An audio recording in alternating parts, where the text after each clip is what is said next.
Live from the Sports Center of Connecticut here in Shelton, Connecticut. Afternoon Division II men's NCAA hockey, as this afternoon the visitors from Franklin Pierce make the 3-hour bus ride down from New Hampshire, take on your post-university Eagles.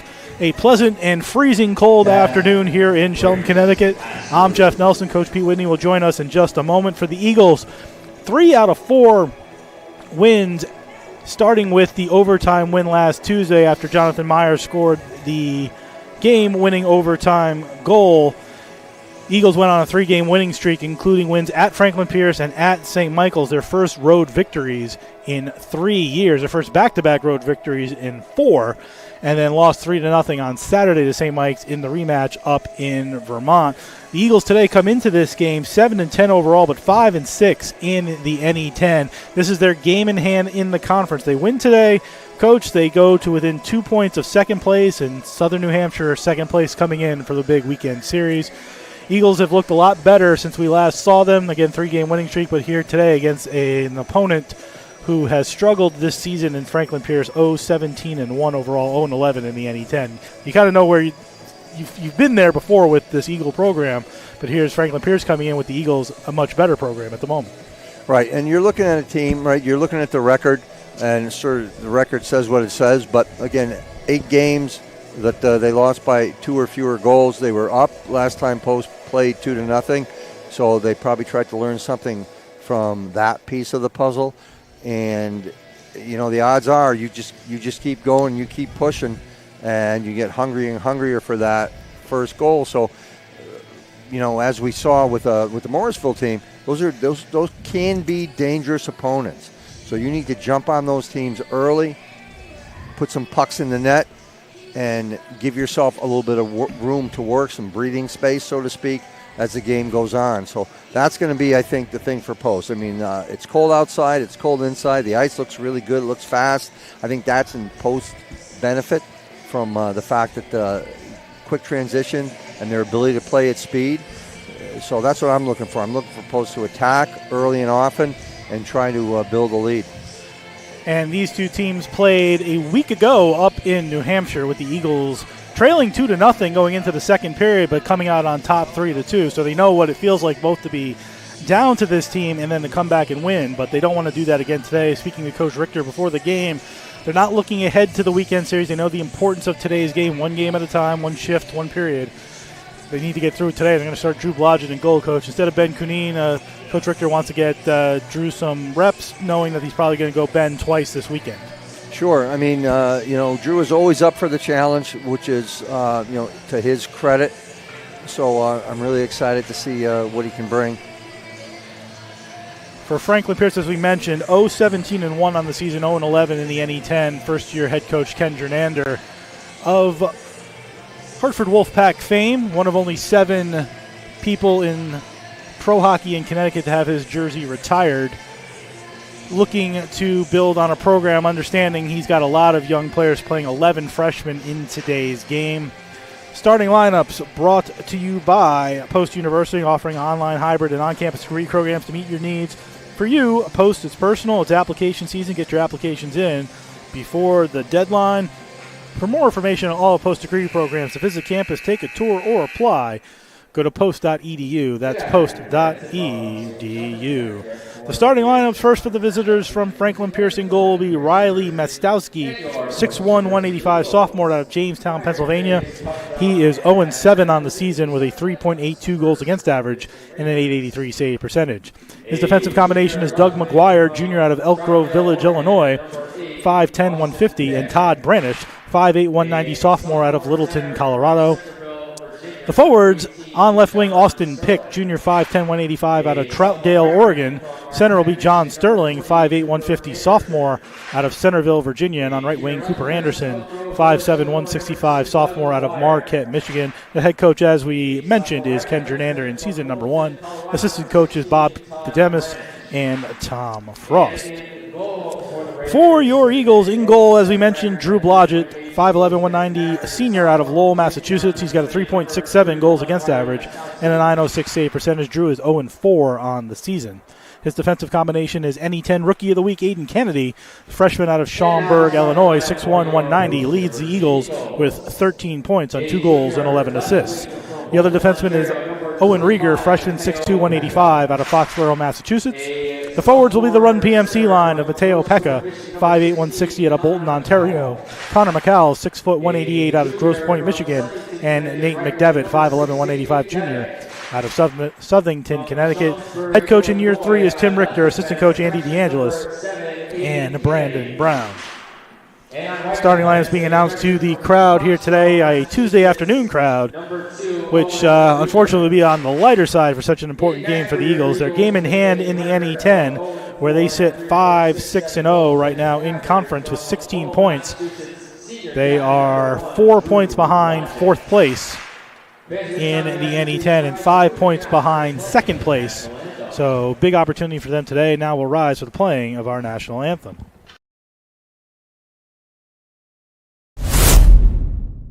Aiden Kennedy, Schaumburg, Illinois. Baxter Kimball, Elliott, Maine. Bradley McMahon, South Portland, Maine. My name's Connor Murray from Bedford, New Hampshire. Connor McCall, Grosse Pointe, Michigan. Drew Blodgett, Lowell, Massachusetts. Owen Rieger, Foxborough, Massachusetts. Holden Beckett, Craig, Colorado. Hugh McGuigan from Hamburg, New Jersey. Jacob Powell, Derry, New Hampshire. Jake Lloyd, East Haven, Connecticut. Keith Smilowitz, Pittsburgh, Pennsylvania. Mateo Pekka from Bolton, Ontario. Nate McDevitt, Southington, Connecticut. Parker Norling, Andover, Minnesota. Brian O'Connell from Carmel, New York. Scotty Swain, Baltimore, Maryland. Tanner Glassford from Delano, Minnesota. Tommy Bice, Holland, Michigan. Trey Delory from Andover, Mass.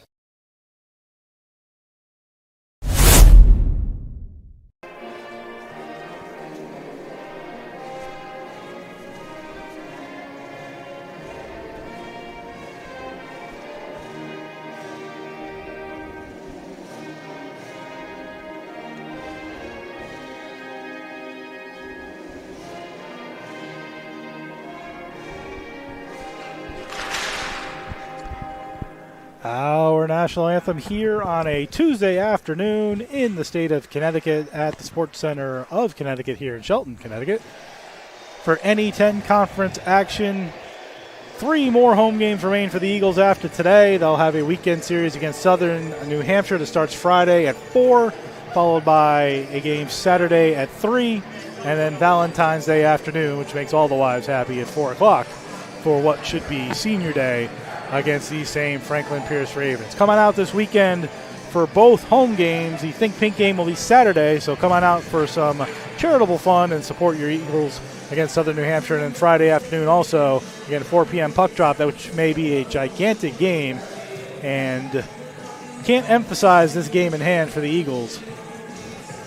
Coming away with a win, they'll get to within 2 points of second place with Southern New Hampshire coming in this weekend and 1 point of fourth place, which will guarantee them a home game. Still lots of hockey to play in the playoffs, but come out with a win today and things will look sunny and bright as the skies are outside, but cold. Good ice, good hockey.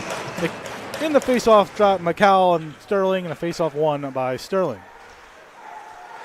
Ravens in their own zone, McGuire finding Anderson, who shoots it into his own bench. Everybody ducking but Coach Jernander. 10 seconds into the first period.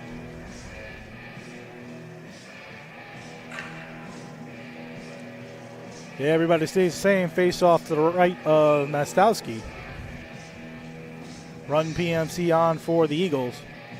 And McDevitt with a big weekend on Friday, scoring 2 goals. Excuse me, that was Tuesday. One back to the point. Long shot taken, sticked away as Rieger took a shot from the left point. Sticked away by Mastowski. And out of the zone comes McGuire. McGuire with some speed gets it to Anderson, who gets to the red line. A bit of a crash at center ice, sends 4 players sprawling to the ice. And out comes Kennedy, NE10 Rookie of the Week. Up ahead to McCall, goes up on left wing to Pekka. Pekka closes in, fakes a shot, goes into the corner, gets pushed down to the ice. Puck rammed out of the zone, and out comes Sterling. Sterling makes a left-hand veer cut, cuts in over the line on the left wing, takes a bad angle shot off of Blodgett's mask into the netting behind him. For the first shot of the game on to the Eagles that Blodgett stops with his face, 54 seconds in, period 1, and the face-off deep inside the Eagle zone. Take a look at that mask, make sure it's okay. Nick Fish, sophomore out of Ashland, Michigan, in the draw for the Ravens. Scotty Swain, a former NE10 Rookie of the Week. He's taking the spot of Joe Santoro on this line, who's under a one-game league suspension. He should be back in the lineup on Friday. Faceoff won by the Eagles, sent back out to center, though, where it was picked up by the Ravens. Wyatt DeLeese, and sent back into the zone.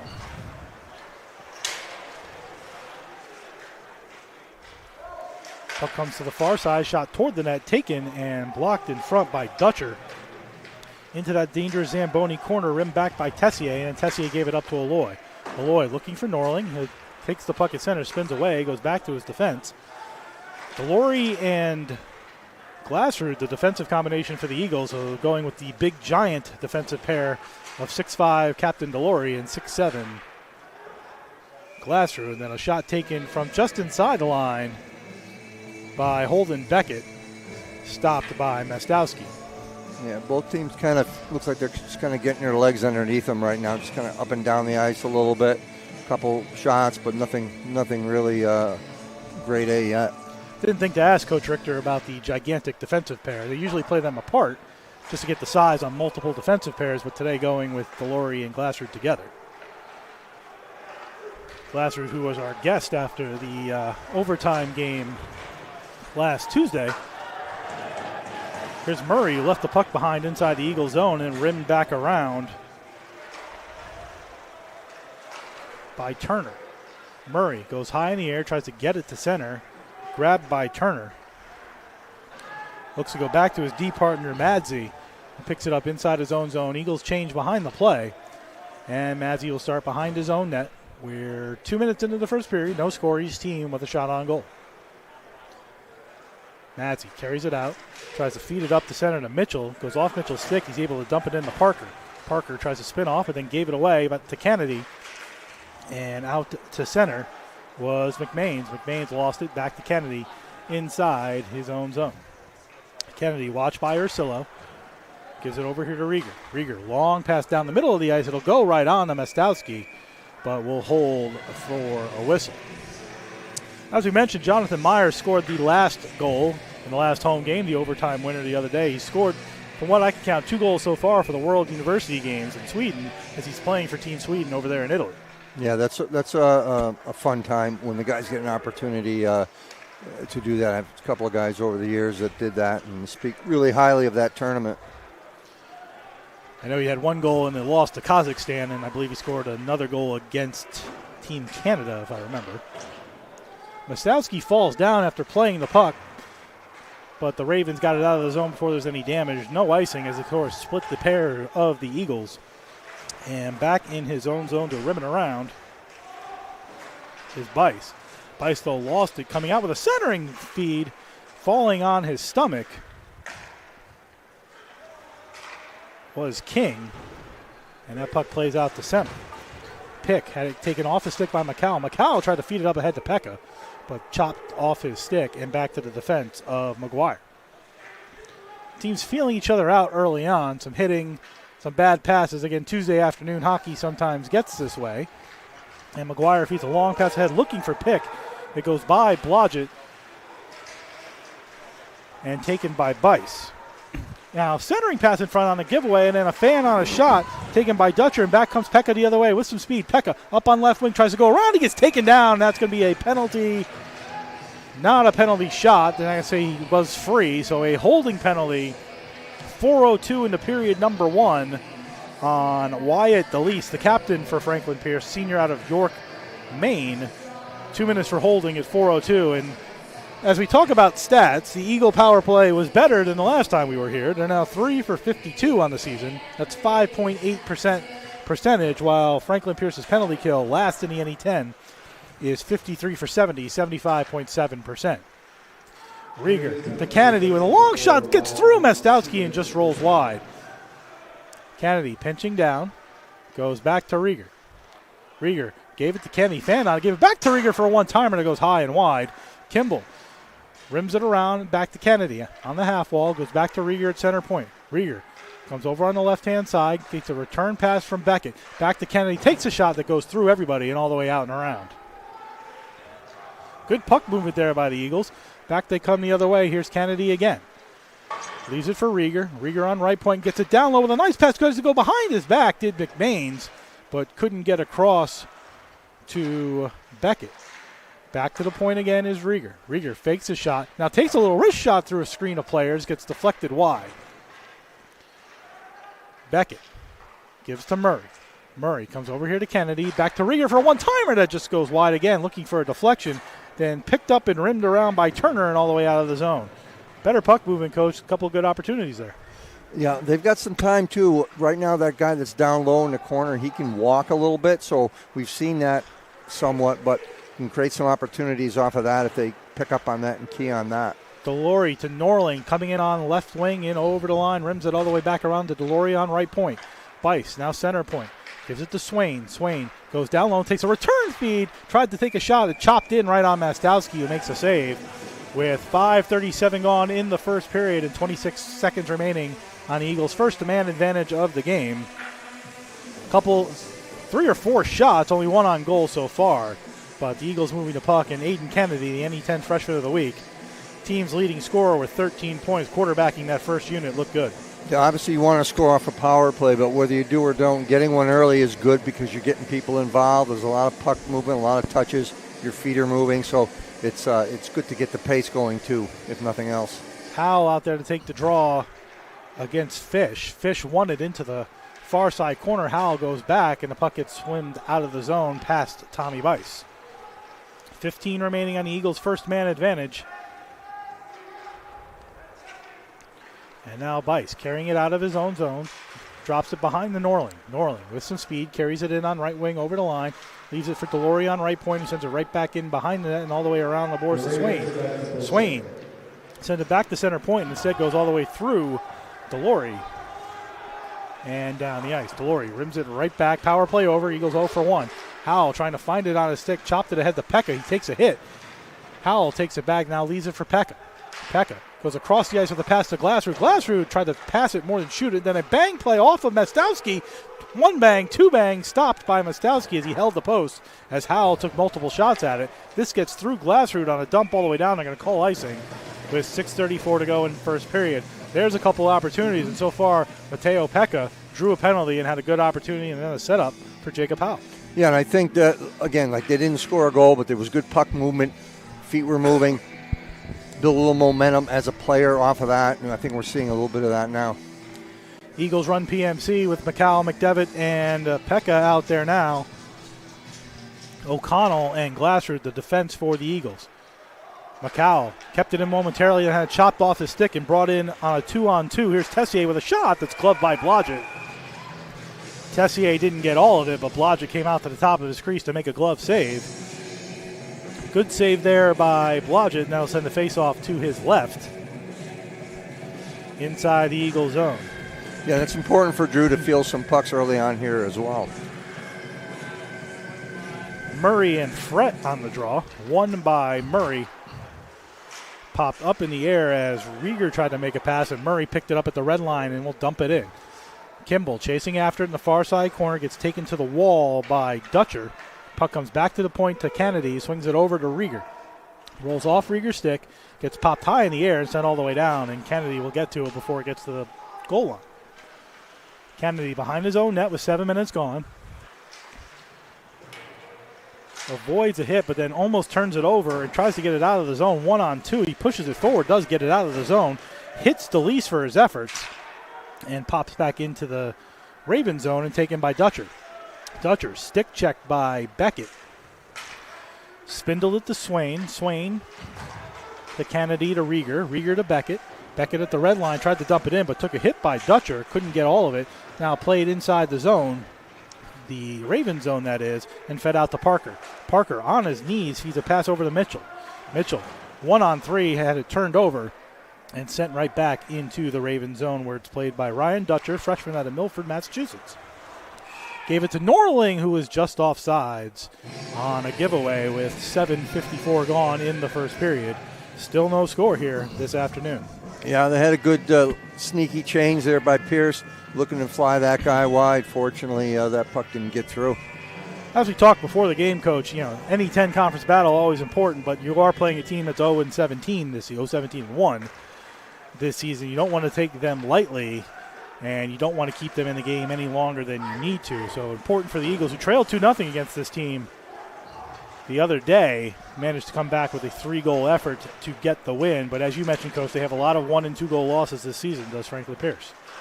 Shot from the point taken, gloved by Blodgett, laid there for a rebound shot that got blocked by Bice in front. Shot taken by Branish initially, now taken off the half wall and toward the net with a shot that gets blocked. In front was Ursillo, the freshman from Boise, Idaho, who had a couple of opportunities, and Blodgett made one big save and a couple of blocks in front. But again, as you mentioned, Coach, Franklin Pierce, lots of 1-2-goal losses. Their record doesn't necessarily indicate their play. No, and you can see right there, those are some grade A opportunities right there, just all of a sudden appearing. So, they can be a dangerous opponent. There's no question. I think the one thing you can take from the stats as well is Franklin Pierce wins another face-off. Tries to go across the ice to Branish. He'll take a shot that gets blocked by Delory. Delory tries to get it out through center, and he does. He gets it to Howell. Howell carrying it ahead, trying to avoid the legs of McQuegan. Comes back to Glassroot, who rims it all the way around as the Eagles have to tag up. Delory pinches it into the near side corner. Good job by Delory. McQuegan looking to get the puck away as he tries to lay off the body of Branish. Puck rimmed around, taken by McGuire, and he'll get it out to center. Here's McGuire carrying it in, feeding on right wing to Anderson, who takes a shot, rebound left for a moment, and then gets swept away. And now brought out by Keith Smilowitz, the freshman out of Sarver, Pennsylvania, 6', 200, making an appearance for the Eagles. And the puck dumped in all the way down to Mestowski, who makes a glove save and holds with 9:08 gone in the first period. You can see a little bit of jump now in Franklin Pierce's step there with their scoring opportunities there. So Post has got to counter that and push back. I was saying before, just in regards to the stats, Franklin Pierce a little bit smaller than the Eagles. They only have 3 players over 6 feet tall on their roster, where the Eagles have, I believe, 11. Eagles have the puck inside the Raven zone. Shot by Rieger, blockered away by Mastowski. He blocked it away with the glove, Coach. Interesting. I've heard of such things. As you ponder exactly what that looks like and the joke that was told, face off to Mastowski's left with Run PMC against the Ravens' Fret. One again by McCall, gets it back to Rieger at the point, does a good job to keep it in. McDevitt dumps it into the near side corner now around the boards to McCall. McCall being checked off heavy by Dutcher. Puck comes free up to the half wall and taken by Franklin Pierce, who fanned on the pass. Behind the play, McCall and Dutcher still fighting for it. And now Rieger comes away with it, and Pekka takes a big hit right at center ice, but bounces right back up. Good job also by Tessier with the hit to not go head high with it. Kind of hard. He's a little bit taller than Pekka, but got him in the shoulder for a good, clean hit right at center ice. So credit to Tessier and credit to Pekka for popping back up. Here's McDevitt carrying it in over the line, dumping it into the near side corner. He's going to chase after it. He's got Kimball with him. He takes a hit from 2 Ravens, comes free with it on the far side, being held off. No penalty called so far, and then stolen away and taken out to center. Do the Ravens. Mitchell dumps it in almost over the referee's head. O'Connell goes behind, leaves it for Bice. Bice feeds it in the middle to Kimball. Kimball gives it up to Baxter. To Beckett. Beckett dumps it in and will chase after it. Madzi for the Ravens, reversing the flow to Ursillo. Ursillo came out, but then gave it away to Kimball. Kimball to Murray. Murray tries to get it to O'Connell and is chopped into the Franklin Pierce bench with 9:15 to go in the first. Still no score. Good play there by Holden Beckett to get it in and feed a quick little centering pass there, but taken away and sent into the bench area. Yeah, and that'll be the Post advantage, just getting pucks inside the blue line and using their skill to try to win those 50-50 battles. Murray and Anderson on the draw. Franklin Pierce, by the way, in the maroon and white going right to left, while the Eagles are going left to right wearing their home whites. As one of the few things I do before every game I did not say, so just to clarify, Eagles are going left to right. As you look at your screen and dial, Franklin Pierce going right to left this afternoon.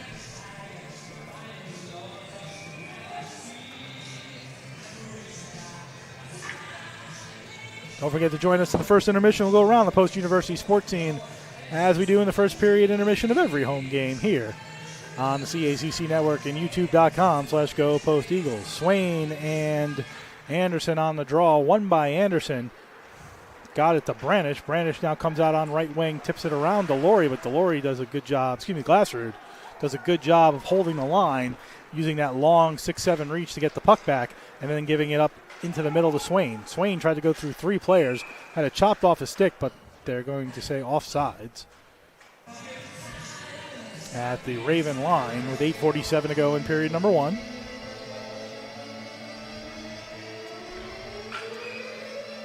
Swain and Sterling, the sophomore out of Centerville, Virginia, on the draw. One again by Sterling. Franklin Pierce been good in the face-off dot so far today, and then send in all the way down on a tip by Cooper Anderson, which will lead Glassrud behind his own net, avoids 2 Ravens, but then gives it away up on the right side half wall to Tessier. Tessier goes behind the net to pick. We tried to center it out in front, ends up back on Tessier's stick. Goes back to the point to McGuire. McGuire with a long shot through a screen that deflected off of Blodgett. And into the near side corner now. Branish with a long shot again through a screen that Blodgett can't hold, and dives on it for any other action can be had. And Blodgett a couple times today have had shots into him, and he can't handle those shots. And his left rebound with 8:18 to go in the first period. Franklin Pierce putting every puck they can on Blodgett, and a face off to his right. Yeah, I mean, I think in the offensive zone, that's going to be the strategy that Franklin Pierce is going to use, which is a solid strategy, right? Pucks to the net. Fish, Spinelli, and Tessier to the line for the Ravens. Eagles win the faceoff. Get it to Hugh McQuegan. McQuegan gets to the red line now over the blue with some speed on left wing, carries it toward the net, drives toward the net, doesn't take a shot, but then I believe the net is off his moorings, or they can call a penalty. I think it's a net off the mooring situation. As Howell charged into the net, was pushed there by the Franklin Pierce defender, so that'll leave a faceoff, I believe, to the right of Mostowski.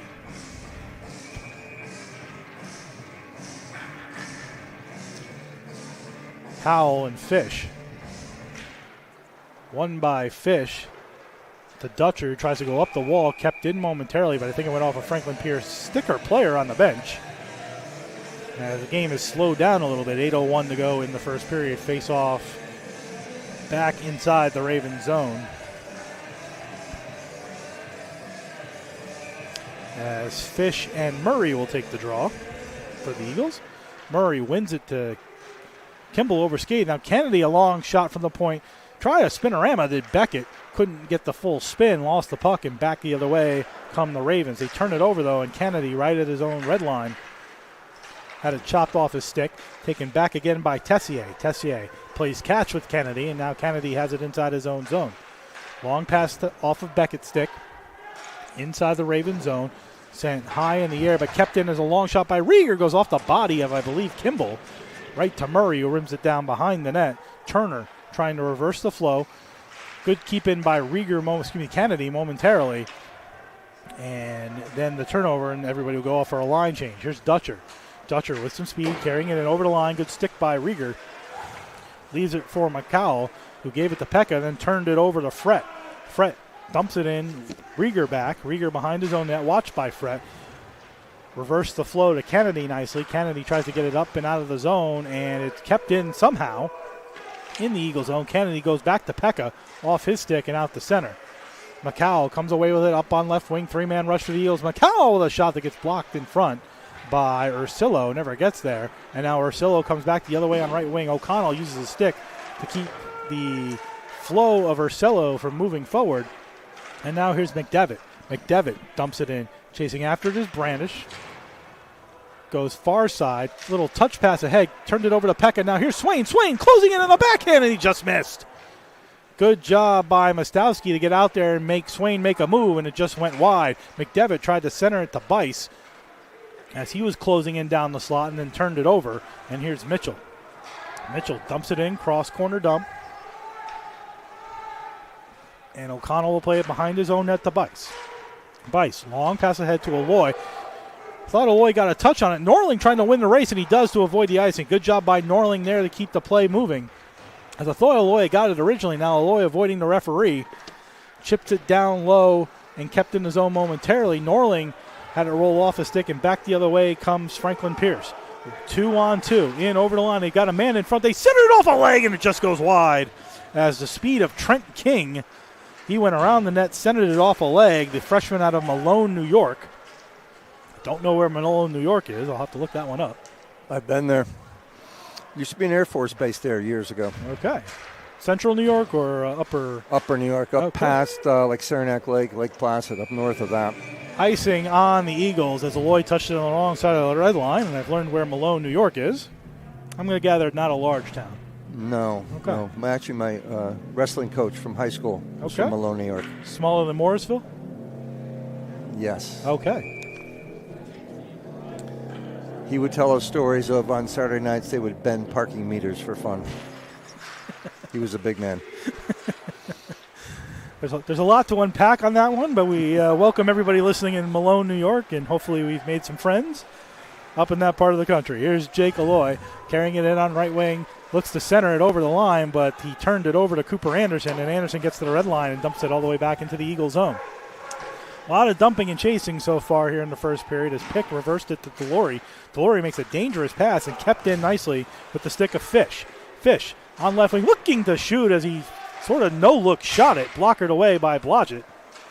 He was looking in the middle of the ice and then ripped the shot that Blodgett got his blocker on. Good play there by Fish, and now the puck goes out of play with 4:42 to go in the first period. Still no score, but Franklin Pierce has had the better of the play, I would say, so far. Yeah, they're starting to ramp things up. Their offense is coming most from like these situations we're seeing, winning a draw and then getting some pucks through. Face off to Blodgett's right, Murray and Fish. Won by Murray over to Rieger. Now Kennedy goes the far side, tries to get it out, chipped up the wall and by Kimball and given to Beckett and dumped all the way down. Murray chasing after Fish. Murray takes it away. Murray tries to come out with it. Got blocked by a couple of players, but goes back to the point to Kennedy. Kennedy makes a good move, fakes the pass, gives the pass. Rieger fakes the shot, now takes the shot, deflected, and beyond Mostowski and out of play. Good work by Kennedy and Rieger. This has been a pairing that gets better every game. Two freshmen, and again, as we mentioned, Kennedy, the NE10 Rookie of the Week. We'll cover all that in the second intermission. But Eagles being recognized this season, it's the 6th or 7th time somebody has gotten recognition in the NE10 through 9 weeks. Oh, sure, and rightfully so. Centering pass to Rieger. Rieger holds, waits, fires through a maze. It gets blocked. I'm not sure if it ever got to Mostowski and then sent all the way down the ice. Good look there as Rieger held, faked, let the defender slide by, and then took a shot. Not sure if that got all the way through or got blocked. But the Ravens iced it, and that allowed the Eagles to make a line change. As Run PMC comes back out. So McCall on the draw against Matthew Frett, 5'11 freshman out of Cherry Hill, New Jersey. Won the faceoff to McCall. Shot taken, deflected wide. Into the near side, tried to get brought out of the zone by Mitchell. Turned it over briefly, but then got it up to Parker. Parker tried to go around 3 Eagles, lost it finally to his opposing number, O'Connell. And the puck sent back out the center.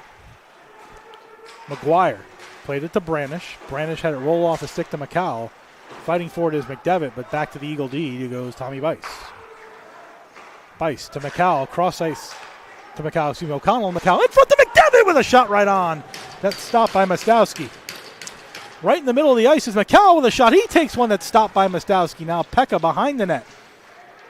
Looking for McDevitt. McDevitt, who started this whole thing, spins away as he fell down. Pekka tries to pop it up in the air. It's still behind the net. McDevitt trying to pick it up. The Ravens reverse the flow, try to get it out with a dangerous pass up the middle. It splits the Eagle D, and this should be an icing. Good offensive series by Run PMC. McCall to McDevitt, who had a point-blank shot that Mostowski stopped. Then somehow they just left McCall sitting there in between the circles, 25 feet out. He took a shot that Mostowski stopped, but good show by that line coach. Yeah, they took advantage of Pierce just puck watching there a little bit, and they were able to jump on that puck and get a grade A. Swain and Frett on the draw. Swain wins it back to Delory. Delory on right point.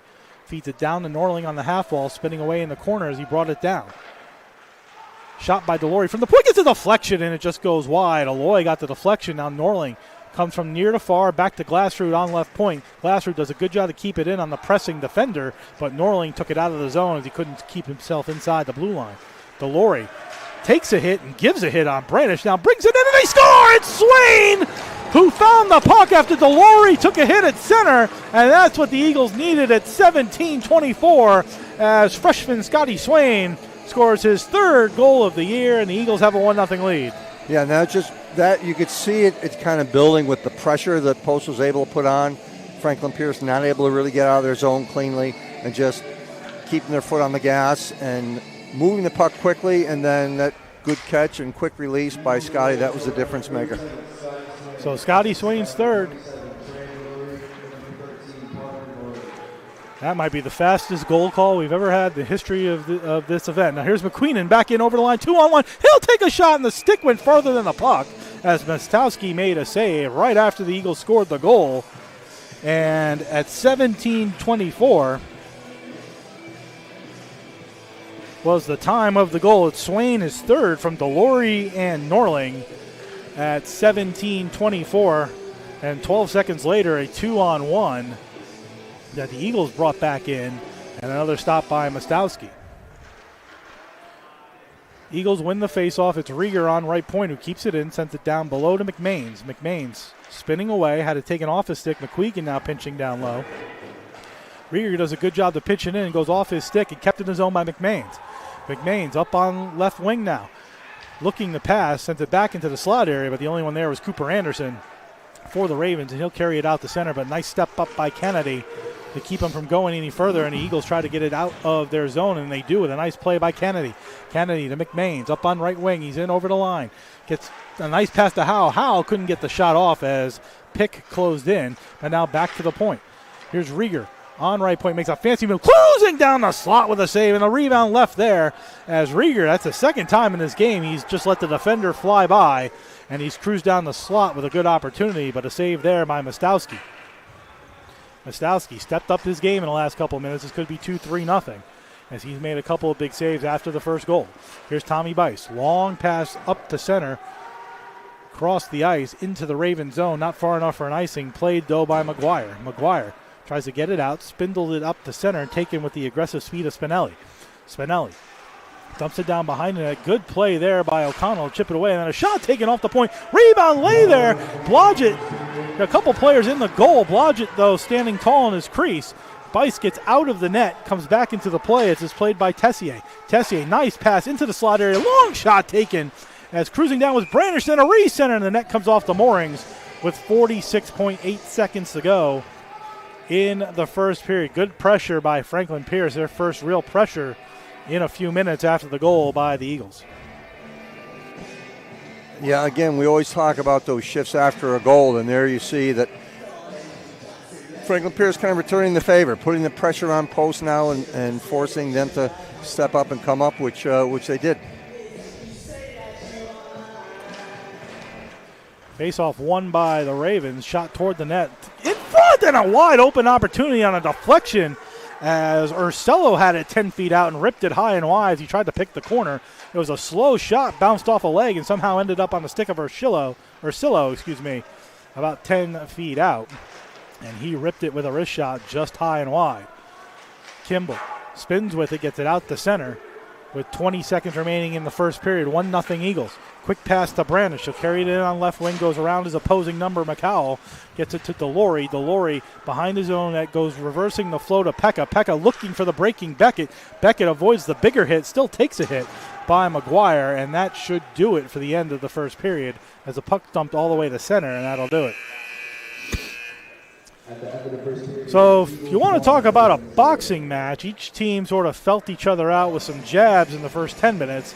Then the Eagles threw the first big left hook, getting the goal by Swain at 17-24. Threw a couple of more hooks, but the opponent stayed up, and Franklin Pierce threw a right hook of its own at the end of the period. It remains 1-0, but Franklin Pierce reminded the Eagles they're still in this game.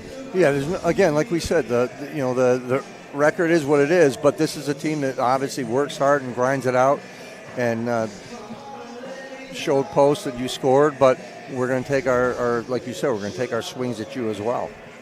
So 1-0 after the first period against Swain, his third. from Delory, his 5th point of the season, and Norling, his 3rd point of the season, is where we are. We'll leave you with a trivia question before we go to intermission, which is talk that Ken Jernander is one of 7 players to have his jersey retired as a pro in the state of Connecticut as a pro hockey player. Can you name the other 6? You think about that and come back in 2 minutes. We'll come back with the first period intermission. You're listening to and watching Post University Hockey on the CACC Network at youtube.com/GoPostEagles.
First period intermission here at the Sports Center of Connecticut, where the Eagles, on a goal by Scotty Swain, lead Franklin Pierce 1-0. As we talked about, big game for the Eagles here today. This is their game in hand in the NE10 conference standings, where they trail 4th place by 4 points. Remember, a win is 3, and they trail 2nd place by 5. So the win today, they get to within 1 of 4th and 2 of 2nd, with a big weekend series against Southern New Hampshire upcoming. But as we do in the first intermission of every home game, we go around the Post University sports team. That's brought to you by Post University and 17 NCAA Division II athletic programs. From golf to football to hockey, there's something for everyone to enjoy, whether a student, a parent, or a fan. For more information on Post University athletics, news, scores, and upcoming schedules for all your favorite teams, go to posteagles.com.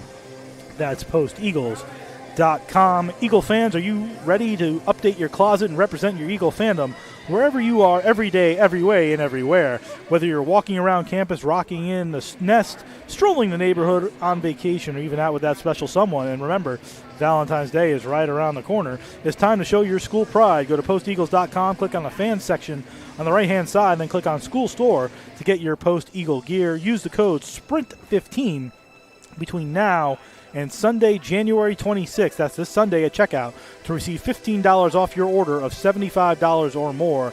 Exclusions do apply. That's code SPRINT15, and it expires on Sunday, January 16th. You can also visit the campus store in the Lever Student Center on campus. They're open Monday through Thursday, 9 a.m. to 4 p.m. Around the Post University sports team, we'll start with Alyssa Rosignol as she lands the CACC Player of the Week for women's basketball. The sophomore was honored yesterday as the CACC Player of the Week. She continues to dominate for the Eagles. They took a pair of conference games this week against Felician and Georgian Court. Rossignol finished with 20.5 points per game, 6.5 rebounds per game, and added 3 assists and 2 steals. Sophomore shot 15 for 35, while being 2 for 5 from three-point range and 9 for 9 on her free throws, including a double-double against the Golden Falcons with 24 points and 10 rebounds. Congratulations to senior guard Bolakat on the men's side, being named CACC Defensive Player of the Week. He turned in another pair of solid performances for the Eagles during their 2-0 week against Felician and Georgian Court. Lakat finished the week with 14 points, 6.6 rebounds, and 3.5 steals per game, while shooting 41.7% from the field, 42.9% from three, and a solid performance on the free throw line. Senior finished with 10-plus points in 9 consecutive games after recording 17 points against the Golden Falcons and 11 points against the Lions. So congratulations to Alyssa and Bowl. Alyssa, the CACC Player of the Week, and Bowl, the CACC Defensive Player of the Week on the men's side. As we mentioned, both teams with the successful weekends. The men's basketball program will play tomorrow at Caldwell University. That game's at 7:30 p.m. on the CACC network. The next home game will be Saturday against Jefferson University. That's at 3 p.m. up at the Drubner Center. So hockey and basketball will be going on at the same time. Hockey here, basketball at the Drubner Center, as the Eagles play tomorrow on the road at Caldwell and then home for Jefferson. They're 10-8 on the season, 4-2 in conference, 3-5 at home, 5-3 away, with a 2-game winning streak. So good opportunity for the Eagles today to get back in the CACC conference action. For the women, they're at Caldwell tomorrow at 5:30, also on the CACC network, and then we'll play Jefferson on Saturday at 1 o'clock. That's before the men's game up at the Drubner Center for a 3-game road trip at the end of the month and the beginning of February. The women on a 2-game winning streak, 4-13 on the season, 3-3 in conference. They're 3-4 at home, though, so good opportunity for the Lady Eagles to get a win tomorrow and then follow it up with a game against Jefferson on Saturday up at the Drubner Center. As for the Lady Eagles, 6-15-3 on the year on the ice hockey program, 6-9-3 in NUHA, the NEWHA, 4-5-1 at home, and they come off a win against Franklin Pierce on Thursday, 3-2, as once again Julia Wysocki becomes the all-time leader in program history in points. She had 2 goals in that game. Noah Farberman had the third. Eagles had a 3-0 lead and held on for the 3-2 win against Franklin Pierce. But a good turnaround season for the Eagles. 6-15-3 overall so far, 6-9-3 in the conference. Their next set of games will take place on Friday, home, 1 o'clock against Assumption. So come on out for hockey. Women's hockey, 1 o'clock against Assumption upstairs. Men's hockey, 4 o'clock down here against Southern New Hampshire. And then they'll travel to Assumption as they play a home-and-home series this weekend, 5:30 on Saturday, before another 2 games against Assumption a week from Friday and a week from Saturday. That's your look around the Post University sports team, brought to you by Post University and its 17 NCAA Division II athletic programs. From golf to football to hockey, there's something for everyone to enjoy, whether a student, a parent, or a fan. For more information on Post University athletics, news, scores, and upcoming schedules for all your favorite teams, go to posteagles.com. That's posteagles.com. We'll come back in 2 minutes with your recap of the first period, as Coach will give his insight as well and see if he knows the answer to the trivia question. In 2 minutes, you're listening and watching Post University Hockey on the CACC Network and youtube.com/GoPostEagles.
First period intermission here at the Sports Center of Connecticut, where the Eagles lead the Ravens 1-0. Only goal of the period, Scotty Swain took a pass from Trey Delory, as actually Delory got hit, cruised in to the right wing side, made a little move, and then ripped the wrist shot past a shocked Riley Mostowski, who played well in the first period, added an assist to Parker Norling at 17-24, his third of the season. That's the lone goal. Shots on goal in the first period for Post, 12. For Franklin Pierce, 8. Face-offs, Post 15. Franklin Pierce, 12. The Eagles had the only power play of the first period. They fall to 0-1 on the man advantage. Coach, overall, stats may or may not tell the story here, but the Eagles end up with a 1-0 lead. Not a lot of high-danger chances against Drew Blodgett other than that one sort of 40-second stretch. But Franklin Pierce looking to do anything to gain some momentum, and the Eagles, while they have the 1-0 lead, want to keep any kind of momentum away from the Ravens. Yeah, and I think, if you're talking adjustments, kind of throwing on the coach's hat and jumping on both benches for a second here, if you're Franklin Pierce, they're doing a good job of jamming up the neutral zone and on the strong side. So if Post can drop back, the puck back to their defender, that last defenseman that waits, right, that's never be the last guy out of the zone, waits, get the puck back to him, move that puck to that weak side, and you can come out that weak side because Franklin Pierce is pushing and condensing the ice in the neutral zone into that one area. So that can help Post because they need to get going, get their feet going and attack, I think, off the rush. There haven't really been many plays off the rush created. And if you're Franklin Pierce, I think you want to get pucks and force draws. You want to make the game a little bit more choppy if you can. I think that's what they've done overall to this point. But as far as best scoring opportunity has come off face-offs in the zone that they've won, and they're able to create below the dots in there. So kind of wearing a hat for each coach for a quick second here. I think that's what each team is potentially thinking as they get prepared and come out for this next period. Coaches behind the bench is waiting for the referees to come on the ice to let the players back on the ice. Here as we get ready to start the second period. Here in Shelton, as we've talked about multiple times, this is the Eagles' game in hand in the NE10 conference against everybody but Franklin Pierce. Win today in regulation, and the Eagles move to within 1 point of fourth place, and that would be St. Michael's with 20 points, and they'll be 2 points behind Southern New Hampshire and Assumption with 21 points. And guess who comes wandering into the door on Friday? That'll be Southern New Hampshire with game one of a two-game series starting at 4 o'clock on Friday. Game two will be 3 o'clock on Saturday, both on the CACC network and youtube.com/GoPostEagles. But why listen to me from your home when you could be here in person supporting your Post Eagles? So come on out for Friday, 4 o'clock, and Saturday, 3 o'clock for exciting college hockey action here at the Sports Center of Connecticut. Again, 4 o'clock on Friday, 3 o'clock on Saturday for two gigantic games in the NE10. Franklin Pierce in the road, maroon and blue and white going left to right. As you look at your screen and dial, the Eagles in the home whites going right to left.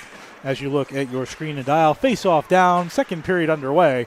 And Pekka up on left wing takes a hit, gives it to McCowell, spins back toward the point, leaves it for Kennedy with a long shot that gets blocked away into the glass by Mostowski. Good shot by Kennedy. Good setup by McCowell and Pekka. Puck on the far side looking to get chipped out. It does, but McCowell should win the race. He does, tries to go back and gets it out the center nicely to Rieger. Rieger feeding it in the middle to Pekka, but it goes off his stick. And back to the defense of Brandish. Brandish looks ahead, dumps it all the way in and around, no icing. And played by Drew Blodgett getting start today, the senior from Lowell, Massachusetts. Scotty Swain, the goal scorer, up on left wing with some speed and time and space, carrying it in over the line, gets into the corner, avoids the official, gets checked by two Ravens, now a third, but still left it there. Norling tried to center it out front and went off a leg. And into that Zamboni corner, nice play by Swain behind the net, tries to come out on the short side, but Mostowski held the post. Swain didn't really have much of an angle, and there was nobody in front, but he tried to stuff it anyway a minute into the second period. Face off to Mostowski's left. Good start for the Eagles so far here in the second. Yeah, and this is where the draws, offensive zone draws, become important. Fish and Swain, won by Swain. Chipped up and out, though, by Dutcher. As O'Connell will play it in his own zone, find Aloy, tried to chip it up to Swain, didn't get much on it and turned it over at center ice. Puck bobbled by DeLeese, gave it away to Swain. Swain looking ahead to O'Connell, pinching in from his defensive position. He goes behind the net with it, tried to spindle it around to the far side, but taken nicely by Dutcher, who feeds it up to Tessier and out to center. This might go all the way down for icing, and it will. On the fresh ice here, cold and fresh, with the temperature about 14 degrees outside. It was -2 this morning when I got in my car. Never like to see minus numbers on your car when you get up in the morning, but sometimes living in Connecticut is what it is. I'm sure if you're listening in New Hampshire, you think I'm being ridiculous because it's probably -12. But, or Malone, New York. But either way, we complain when it's hot, we complain when it's cold. Well, it's our prerogative. Puck dumped into the Eagle zone. Glassroot spun away, gave it to Delory. Delory tried to chip it up to Small. Glass gets it out to center where the Ravens turn it over to Murray. Murray dumps it in, lets Beckett chase after it. Murray goes after it as well, chasing after Turner. Played up the far side half wall, trying to recycle the puck back down. Are the Ravens. They reverse the flow to Parker. Parker gets it out to center where Beckett will play it. Beckett being chased by Fret. Almost gave it away. Found Delory. Gave it up to Kimball. Kimball with a nice little chip play to Murray. Murray 2-on-2 and over the line. Takes a shot. That's stop. Rebound there, though, for Kimball. Now he reverses it back as a rebound was left by Mostowski, surprisingly. Kimball poked at it. It went through Mostowski and wide, and he tried to recenter it as he spindled it back from behind the net. But Mostowski jumped on top of it with 2:26 gone in the second. Still 1-0. Yeah, dangerous rebound there. Dangerous rebound there. Fortunate that it didn't go through him. He is. Couple of number 9s, Howell and Ursello. One by Ursello momentarily, and then 2-on-1 for the Ravens coming out the other side. Here's Pagnani. Pagnani tried to come across, but a good defensive job there by the Eagles' McQuegan to keep any offensive opportunity even on the 2-on-1. Good speed there, and the puck gets sent into the Franklin Pierce bench. As a 2-on-1 by Pagnini and King, but good defensive play by McQuegan to get back and cut off any opportunity. Mario Paganini, freshman 5'10", 155 out of Harrison, New York.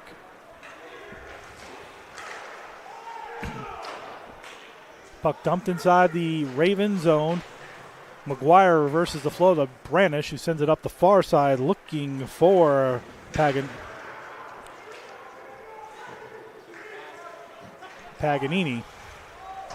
Taken by McGuire, looking ahead to King. King with some speed, but a nice stick work there by Kennedy. Left it back for McGuire, who took a shot right on. Gloved by Blodgett for the Ravens' best shot of the period. 3:13 into the second. And a face-off deep inside the Eagle zone. Yep, both teams starting to get their feet moving a little bit here into the second period. Again, like this is always one of the most fun periods to watch. I feel like you can really make a push in a period like this. Does the cold weather outside help or hurt this ice surface here? It helps with the ice. It's harder. The ice will be harder for sure. The equipment doesn't have to run as hard either to keep refrigeration to keep things cold. Shot toward the net, deflected off the leg of Blodgett, then dumped out the center. Everybody sort of stopped for a second. I think somebody thought it went into the bench, but it did not. And here comes Anderson. Anderson tried to slip a pass up the middle to Dutcher, but turned it over.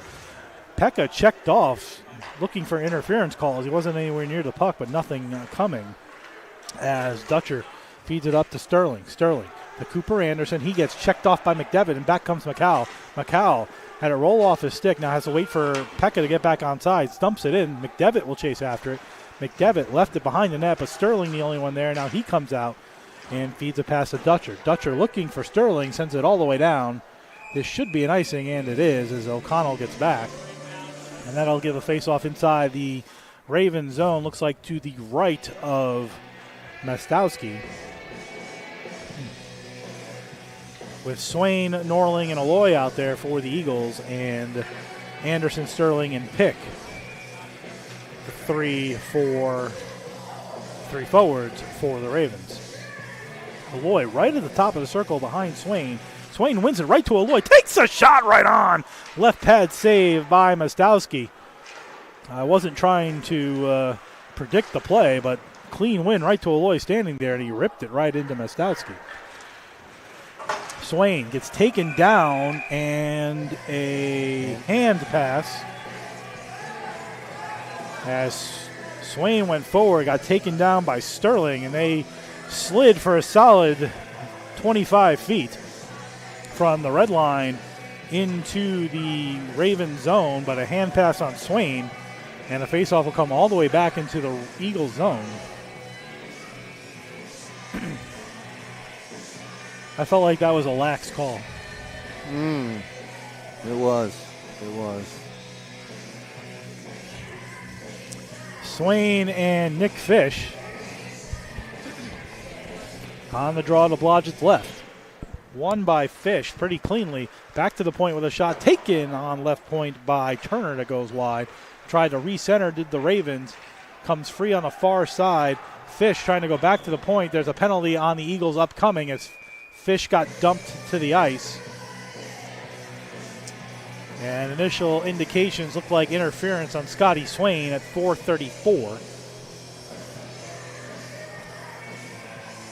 Definitely Swain. They're going to call cross-checking, not interference, at 4:34 for Scotty Swain. That puts Franklin Pierce on the power play, and the Eagles were 3 for 57. The Ravens not much better, 5 for 65, 7.7%.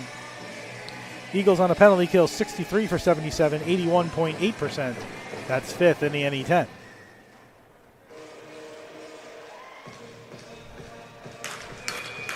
Face off to Blodgett's left. First power play of the game for the Ravens. It's Murray and Anderson on the draw, and Anderson wins it clean to Branish. Branish gives it to Sterling, but good defensive play by Murray to chop it off his stick. Puck on the half wall, goes back to the point to Branish. He'll send it deep behind the net. Puck comes out in front, and then back behind the net comes Anderson. Anderson tried to feed a pass behind the net, took an awkward bounce off the wall, and out came Blodgett to cover it up because nobody was going for it. 17 seconds gone in the man advantage. 4:52 gone in period two. Still 1-0 Eagles, but the Ravens on their first power play of the game.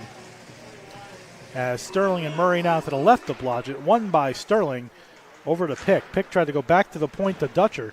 Dutcher comes down, makes a fancy little move, gets to the slot, takes a shot that gets deflected. Good stop by Blodgett, and the puck gets sent out to center. Nice moves by Ryan Dutcher, the freshman out of Milford, Massachusetts. He cut into the slot and took a tricky little wrist shot that might have gotten deflected, but Blodgett made the save, and the Eagles were able to get it back out the center.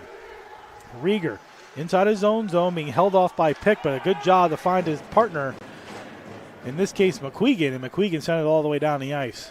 Eagle forwards will change. Now Kennedy and Rieger go off as well. So full defensive line change for the Eagles, and back comes Sterling for the Ravens. Up on right wing, gets sticked by Pekka, but he's able to dump it in around the boards to Anderson. Anderson will send it back to Dutcher at the point. He fanned on his pass and given away by the Eagles, and now here's a 2-on-1, maybe a 3-on-1. Here's Bice. Bice and Pekka looking for Pekka. Finds Pekka, scores!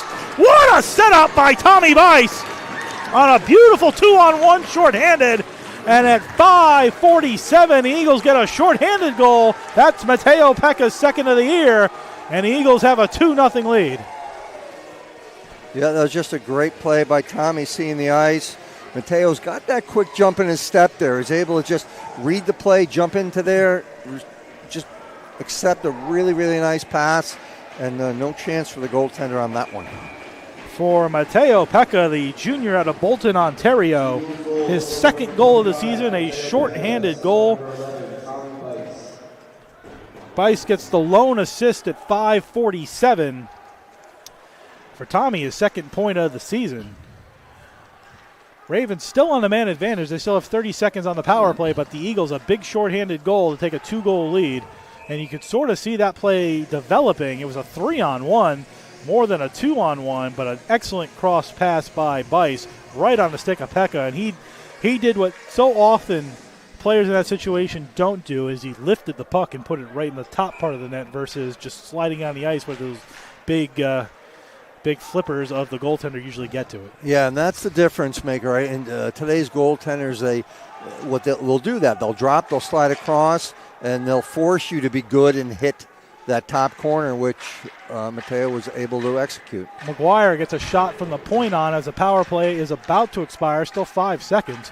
Delory turns, tries to get it out, but McGuire keeps it in. Power play officially over. 0 for 1 is Franklin Pierce. Nice pass into the slot on a triangular setup to Ursello, but blocked, and here come the Eagles back the other way. Howell gives it up to McMains. McMains spins away back to Howell, tried to center it, but nobody there as the people were changing behind Howell and McMains. So the Eagles kill off the Ravens' first power play and get a goal as well. Now lead 2-0 on Pekka's shorthanded goal, his second of the season from Bice at 5:47. Ravens trying to carry it out of the Eagle zone, and they do. They get the center, dump it in. Chasing after it was Ursillo, but he goes off on a line change, so Kennedy will pick it up behind his own net. Kennedy, one fancy move, feeds a long pass ahead to Pekka. Pekka takes it from stick to skate, then goes chasing after as he dumped it in. Made a nice little fake there, still has it behind the net. 5 players behind the net. Somebody came out in front with it, and the net goes off its moorings as McDevitt and Joshua Tisdale, 6'3", 220 freshman out of Chicopee, Massachusetts, former Springfield pick. Program I know a little bit about. Makes his first appearance of the game and face off to the right of Mostowski. Nothing he could do on the second goal, on the shorthanded goal. Beautiful setup there by Bice and Pekka.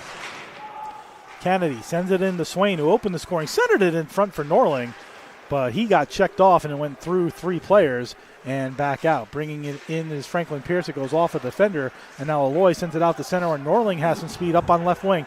Norling coming in on left wing. He's got Swain. Looks across, but too many players on Scotty Swain. 3 Ravens sort of surrounded him. His centering pass went off a leg and into the body of Mostowski, who will cover with 7:51 gone in the second. 2-0 Eagles. Yeah, you can see right now that Post has got Franklin Pierce back on their heels a bit. So they've just got to keep pushing and try to get the next one here. Matthew Frett and Scotty Swain on the draw to the left of Mostowski. 2-0 Eagles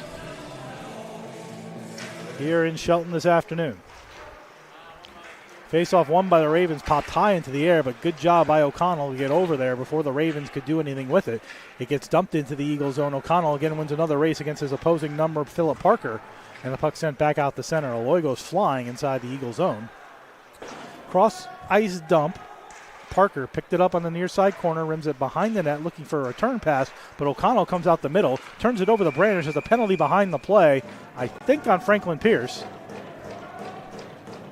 At 8:18, which will send the Eagles, I believe, to their second power play of the game.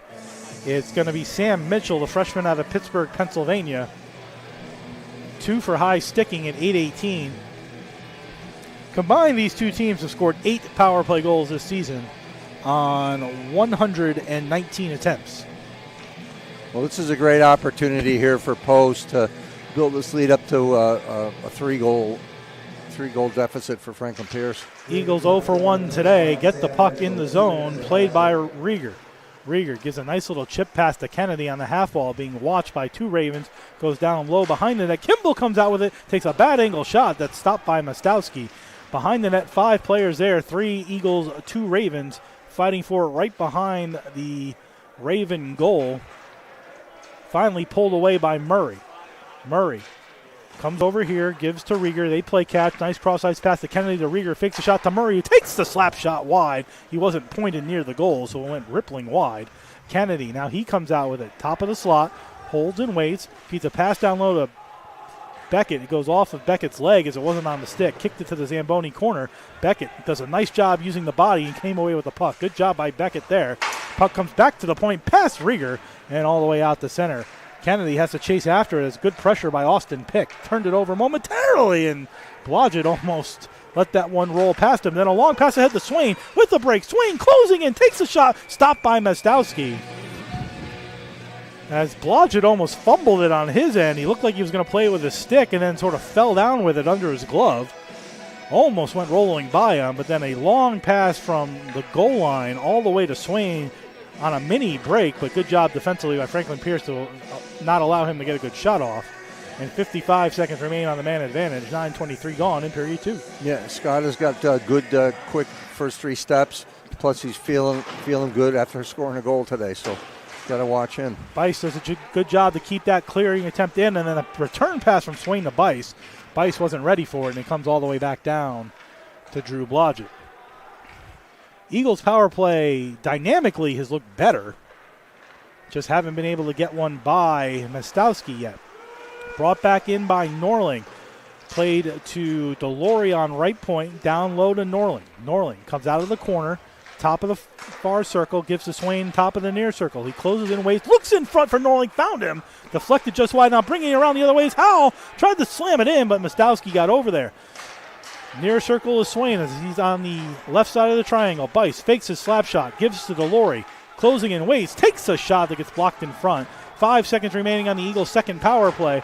Delory going toward the net, centering it in front. Bice keeps it in as the power play expires. Swain had it roll off his stick. Swain dumps it down around the corner where Howell does a good job with body position to keep the puck on the Eagles' side. Norling, though, gave it up and turned it over, and the puck sent all the way back out the center. So a better-looking power play. I'm not sure that's as much the Eagles as it is the Ravens, but better looking. Still not able to get a goal by, and the Eagles are 0 for 2 on the man advantage. They lead 2-0, though, on a even strength goal and a shorthanded goal. Even strength in the first, shorthanded here in the second. Delory, near side corner in the Ravens zone, pokes it up the wall, doesn't get out, though, and sent right back in by the chasing Spinelli. Spinelli leaves it for Tessier. Tessier centered it to Spinelli. It rolled off his stick. And onto the near side half wall. Delory hits Fish. Eagles try to come away with the puck. They finally do, and Howell will go with a cross-ice dump in the air, chased by Pekka. Pekka, who has that shorthanded goal in the period, spins away 1-on-5, finds O'Connell somehow. O'Connell closing in, looking for the corner. He just missed it. Glassrud tried to keep it in on the far side, couldn't do it, even with that 6-7 frame. But he'll send it right back in as the Eagles tag up. Nice job by Pekka there to set up the opportunity. Glassrud trying to keep it in, lost it. McCowell will play it at center. McCowell faked one pass, gave it to O'Connell on the other side. He'll close in on left wing, take a big hit with the hip by Cole Madzi, the senior out of Frisco, Texas. Ravens trying to come out, but the Eagles doing a good job applying pressure and another turnover as McCowell at center turns it over, turns it right back in. Beckett will chase after it. Turned it over again, did the Ravens. Long shot from the point, deflected wide, doesn't get near Mostowski. McCowell tried to return the favor. Good pinch in by Kimball. But Fish will try again. Fish to Tessier, gets it out the center. Good glove there by Rieger. He's the only one who can touch it, so it won't be a hand pass. And Rieger feeds a long pass looking for Beckett. Just off his stick, but no icing. Beckett chasing after it in the near side. Two Eagles just kind of watch it go by. Beckett chasing after it, came in back for it as Parker. And Parker tried to get around Kennedy, and Kennedy prevented that. Here's Parker back into the zone, 1-on-3. Ravens changing behind the play. Bad pass right into the area of the change. Almost too many men for the Ravens, but back come the Eagles. Beckett looking for Murray. Murray chasing after it. McGuire tries to send it up the boards. Good job by Beckett, gets pinned dangerously, almost a board. Kennedy keeps it in for a moment, but then sent back out the center where Murray gloves it to his stick. Delory turns around inside his own zone looking for somebody, but the Eagles were changing.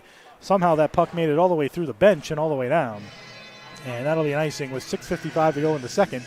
2-0 Eagles here in the second period. Don't forget to stay with us in the second intermission. We'll go around the NE10. The ever-tightening and exciting NE10. Looks like we're going to have a good race to the finish here over these last 4 weeks, with the playoffs scheduled to start, I believe, 4 weeks from today, if the schedule goes as it usually does. Kept in by Branish. Branish had his pass blocked. Now racing after it is McMains. McMains with some speed, closing in on a breakaway. He's in it. Oh, what a save by Mostowski. McMains thought he got it by him. He faked on the forehand, went to the backhand, looked for the 5-hole, and it's as Mostowski was sliding back into his goal, he managed to get his pad on it. Good play there by McMains, Coach. Yeah, it really was. Again, the speed of the Eagles, you can see it's evident they had that little extra jump. McMains gets it to Howell, gets it to Delory, who gives it back to Howell. Howell, middle of the slot, takes a shot, blockered away by Mostowski. Puck behind the net, played by Sterling. Sterling tries to get it up to Anderson. He found Anderson, but it rolled off his stick. And back to McMains at center. McMains looking for Howell, but Howell had no speed, so he had to stop, turn, and fed a backhand off McMain's stick. Anderson gloved it ahead, then used his stick to dump it in, but Delory will reverse the flow to Tommy Bice. Bice up to McQuegan. Rolled off his stick, sent back into the Eagle zone, where Delory will pick it up again. Delory looking for Howell off his stick, then turned over by the Ravens. Bice doing a nice job skating, ran into Delory. Two Ravens converge on the puck, and here come the Ravens the other way. They take a shot to Orsillo. It got blocked in front. Never got to Blodgett. Now Howell goes high up in the air, which you can do over here, off of Norling's glove. He had Aloy if he could have gotten it to his stick. But instead a dump in. This is no icing as it goes off Howell's stick. Bice faked left, went right. Coming up the near side, looking in the middle for Norling, and he's got a head of steam. Here's Norling looking to get around the defense. He gets taken down, but looked to draw the penalty more than I think got the penalty. And with 5:22 to go in the second, 2-0, but the Eagles trying to use their speed, Coach. Yeah, no, absolutely. I mean, that's their best tool. Right now, they're, as a team, they're feeling it. They're pushing. You can see that Pierce is for the most part on the defensive, and when they get in the offensive zone, just a kind of a step behind to just releasing that shot. Right, you got to play with confidence, right, regardless of the score of the game, and put pucks to the net. Aloy lays a big hit on Tessier right here in front of us, and Spinelli dumps it into the Eagle zone. Glassrud trying to get back there. Spinelli lays a hit on him. Tessier comes the other side. Excuse me, that's Fish who came out the other side. Leaves it for Spinelli. Spinelli checked by Glassrud. Now there's Tessier over there in the far side corner. Spins away from his opposing number, but Glassrud tries to pin him up on the wall. Down goes Tessier, no call.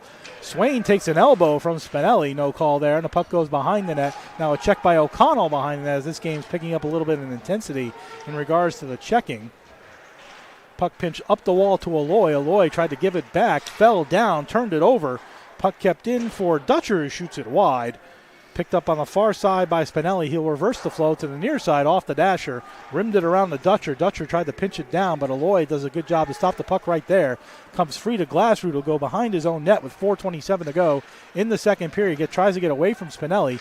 Comes up the near side. He's checked again by Frett. Good job by the Ravens to forecheck. They just haven't gotten anything towards Blodgett yet. Now Dutcher takes a shot that goes wide by about 3 feet by that far side post. Not sure if Blodgett would have seen it, but it went wide anyway. Swain now gets it to O'Connell behind the net. O'Connell tries to come up the near side, shoots it past Aloy, but still in the zone as Dutcher takes it. Dutcher closing in with a centering pass in front. Goes all the way to the far side point where it's kept in by Madzi. Best forecheck by the Ravens, but again, no shots as the Eagles have done a good job penning him in. Here's Frett with a shot toward the net. It gets blocked again. Madzi plays it on the left point.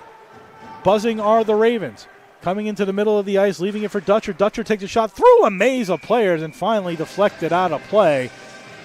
Best minute for the Ravens probably in this game, but really only one shot toward the net that was anywhere near the net. But picking up their intensity a little bit with the hitting, creating some opportunities. Yeah, they did a good job. They moved the puck around, but Post did a good job countering on defense to kind of take away lanes and angles and really not give them any quality scoring opportunities. Sterling out for the Ravens, run PMC out for the Eagles with McCowell on the draw. One by Sterling, tried to get it back to the point to McGuire, then a spin-around shot by Sterling. Not really dangerous as there weren't any Ravens below the face-off dot, but stopped by Blodgett nonetheless with 3:36 to go in the second. Same two on the face-off, two Blodgett's left. Actually, it'll be Anderson on the draw instead of Sterling. One by Anderson. Eagles, though, take control as a nice spinorama play by Rieger gets it to Kennedy, and finally the Eagles get the puck out the center, and here's McDevitt. McDevitt carries it in, looked to be offside, but there's no linesman standing there. That was weird. Shot toward the net as Pekka comes out the near side, finds Kennedy with the shot off the side of the net as he had some space, but went to the wrong side of the post with that shot. Now a good play by Pekka to take it away from McGuire, and he comes away with it inside the Ravens zone. Kennedy keeps it in momentarily, but the puck sent all the way down the ice. That started, though, with a questionable onside play. There was no linesman at the line. It looked like McDevitt was offsides as he brought it in, but no whistle, and the Eagles were able to have solid 15 to 20 seconds of zone time on that setup there. Here's McGuire with some speed. He brings it out of his own zone. Now he's over to the Eagle line, spins with it at the top of the far circle, tries to avoid the check of Bice, tries to send it toward the net. Blodgett comes dangerously out, and they score. Yeah, again, that all started with kind of a turnabout, right? Being fair play, so to speak, right? With Franklin Pierce attacking with speed and pushing post back. Good poise by the Franklin Pierce player to do a little Gretzky move back up, buy some time, and create a scoring opportunity that they were able to finish. I guess the question would be, why did Blodgett come so far out? That's what led to that puck being put in the goal. And it looks like it's going to go to Cooper Anderson at 17:26.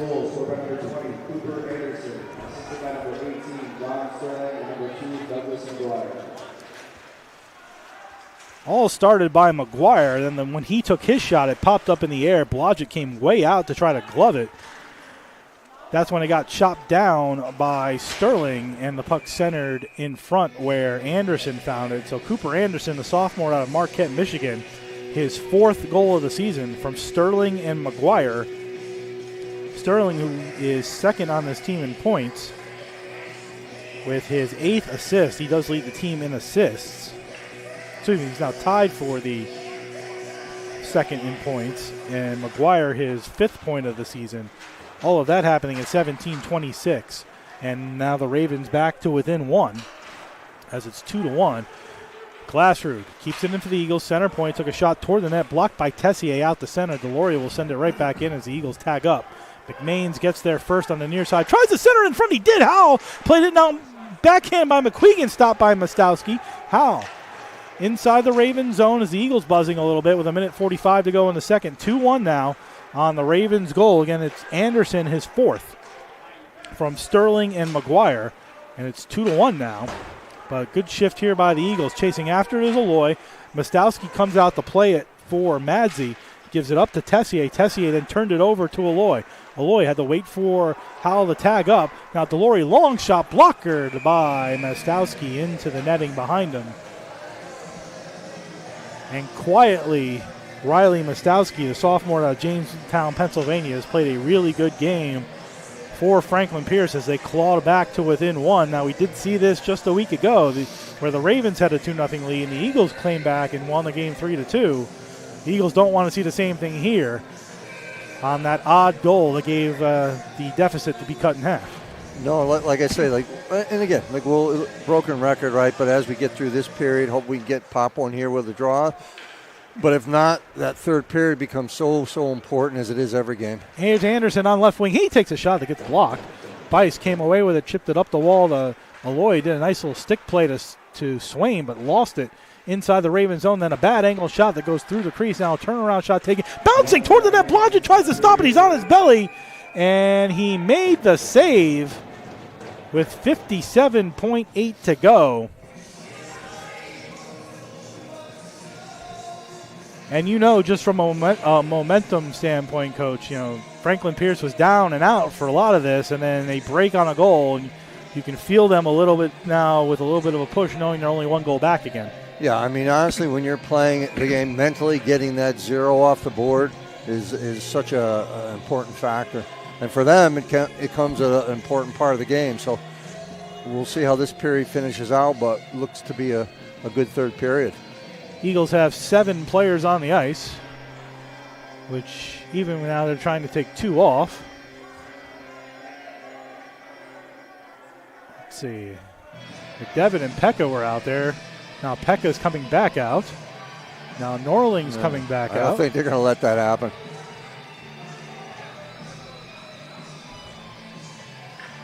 I'm not sure why they're trying to keep Norling out there. But now the Eagles have 6 players on the ice again, including a goaltender, so technically they have 7. Off goes Norling again, who tried to get off the first time. I'm not sure exactly, other than making Norling skate a little bit, I understand what any of that was. No, they were pretty adamant about not allowing the change, and then Pekka said, I'm going to change, and they kind of said, okay.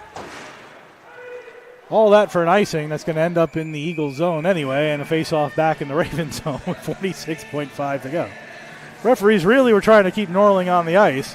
Somehow, Coach Richter and Run PMC managed to get Norling off the ice. And then the Ravens ice the puck 7 seconds later. I wonder how you put that in the play-by-play chat log that we do here.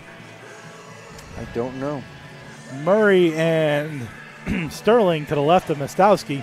Murray tried to go forward with it. It went off a leg. Anderson tried to get it out. Couldn't do it. Turnaround by Kimball. Tipped by Murray. That's stopped by Mostowski.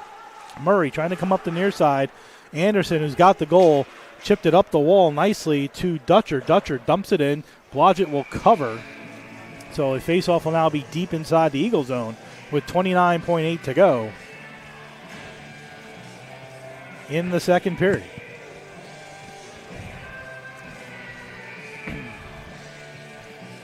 Murray and Anderson again. This time in the Eagle zone to the left of Blodgett. Anderson goes forward with it. Rieger was there, fed it up to Beckett. Beckett, though, couldn't get it out. Then a shot toward the net, stopped by the left pad of Blodgett, who somehow got that pad on that good shot. Now a recenter in front, another big save by Blodgett. One save, two save, puck on the ice with Blodgett prone. Nice big hit on the half wall there by Sterling. Sterling rimmed it around behind the net looking for a centering pass in front. 3 seconds remaining in the period. An excellent last 30 seconds by the Ravens. Almost got one by Blodgett again. But Blodgett, a big save with the left pad, a big save with the right pad.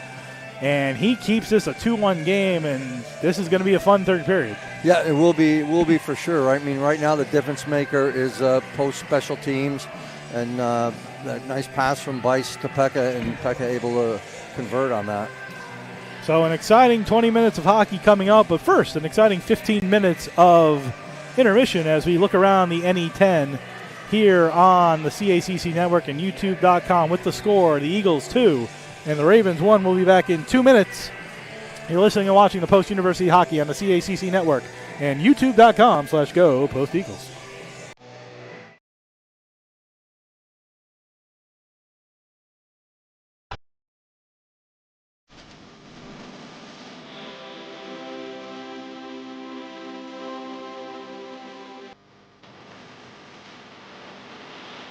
Hi, my name is Charlotte French, and I'm here with Hannah Saunders from the Post Hockey.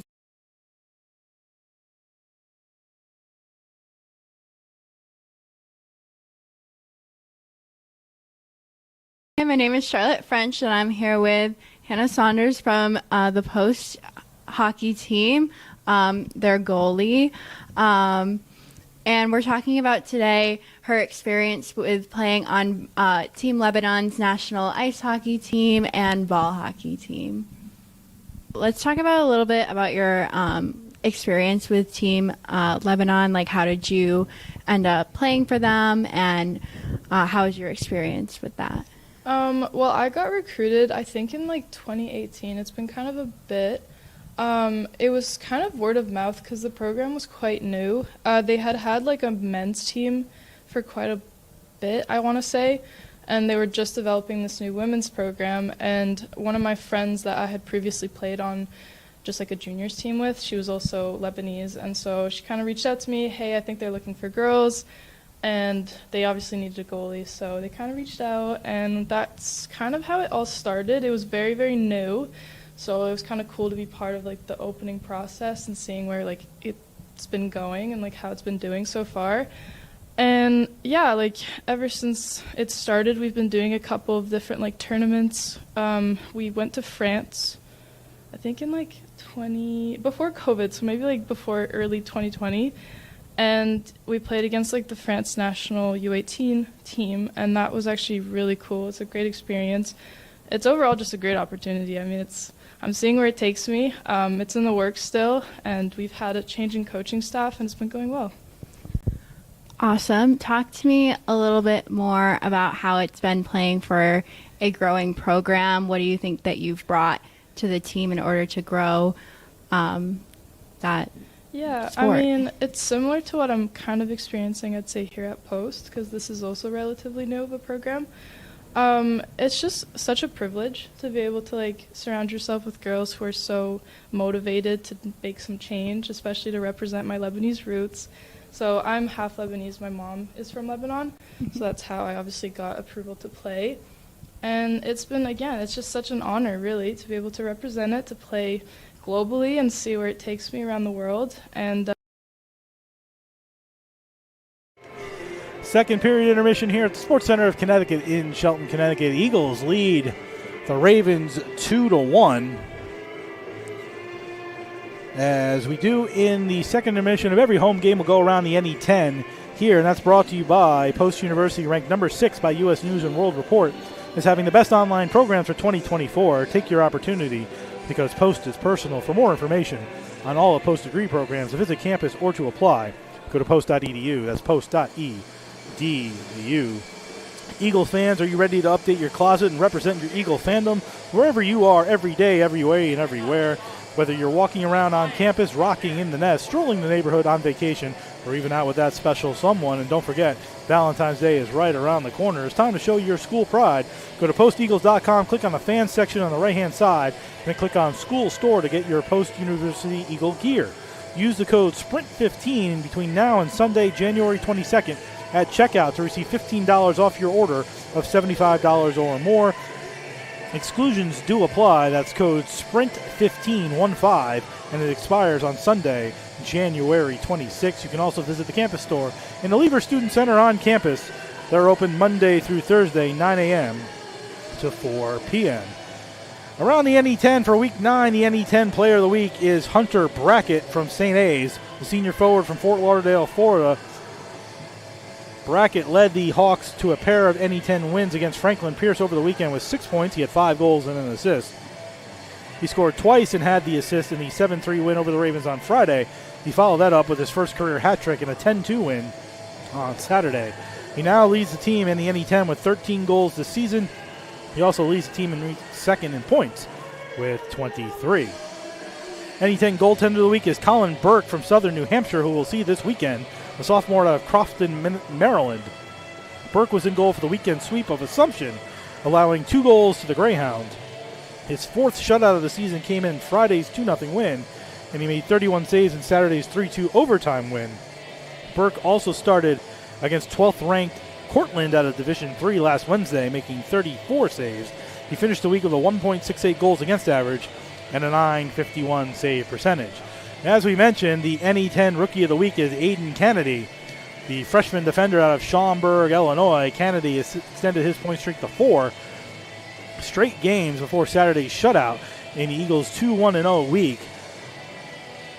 He had 3 total points, tallying assists as Post beat Franklin Pierce on the road and recorded a goal and assist in a win over St. Mike's on Friday. So congratulations to Hunter Brackett, Colin Burke, and Aiden Kennedy. Statistical leaders within the NE10 before we get into the NASA calculated, scientifically driven NE10 standings. Brackett leads the league in goals with 13. Jake Dinopoli from Assumption has 11, but he did play 3 more games. Patrick Demarinis, Luke Leinart from St. A's, and David Ciancio from St. Mike's each have 8. And then 5 players, including Austin Pick, who we're seeing today, have 7 in the goal department. The assist department, Ronnie Paragallo from Assumption has 20. The far and away leader over Jonathan Surrett, his teammate, who have 13. Brendan Lynch from Southern New Hampshire and Case Cantajas from St. Mike's each have 12. 3 players have 11. That includes your own Aiden Kennedy from Post. So he is tied for 5th in the NE10 in assists. And then a few players tied at 10. So, 4 players are tied at 11. 2 at 12. 1 at 13. And Ronnie Paragallo at 20. Point leaders, Ronnie Paragallo has 27. Hunter Brackett, 23. Jonathan Surrett from Assumption with 20. Luke Leinart from St. A's with 19. Brendan Lynch has 16. And then 5 players have 15 to round out the point leaders inside the NE10.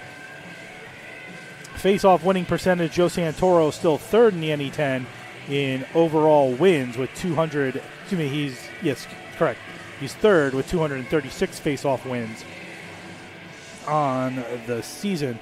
Block shots, Michael Martinetti from St. A's with 35. Trey Delory, who's got 2 today at least, has 34. Tommy Bice is 5th with 26. Tanner Glassroot 8th with 22.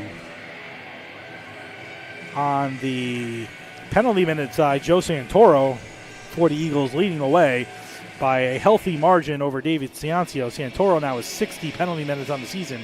That's one full game and being suspended as well for a penalty taken on Saturday against St. Mike's is out for today's game. The faceoff winning percentage, as I mentioned, Joe Santoro second with a .573 faceoff win percentage. Connor Murray at .541 is seventh. Jacob Howell is 10th at .525. Shorthanded goals, Austin Pick from Franklin Pierce leads the way with 3, and then a group of 10 players with 1, including Mateo Pekka. And then plus-minus leaders in the NE10, Aiden Kennedy leading the way on plus-minus with a +10. And that's over Cole Douglas, and with 9, a +9 for St. Mike's. Braden Neumann has 7, +7, and S.J. Lemcont has a +6.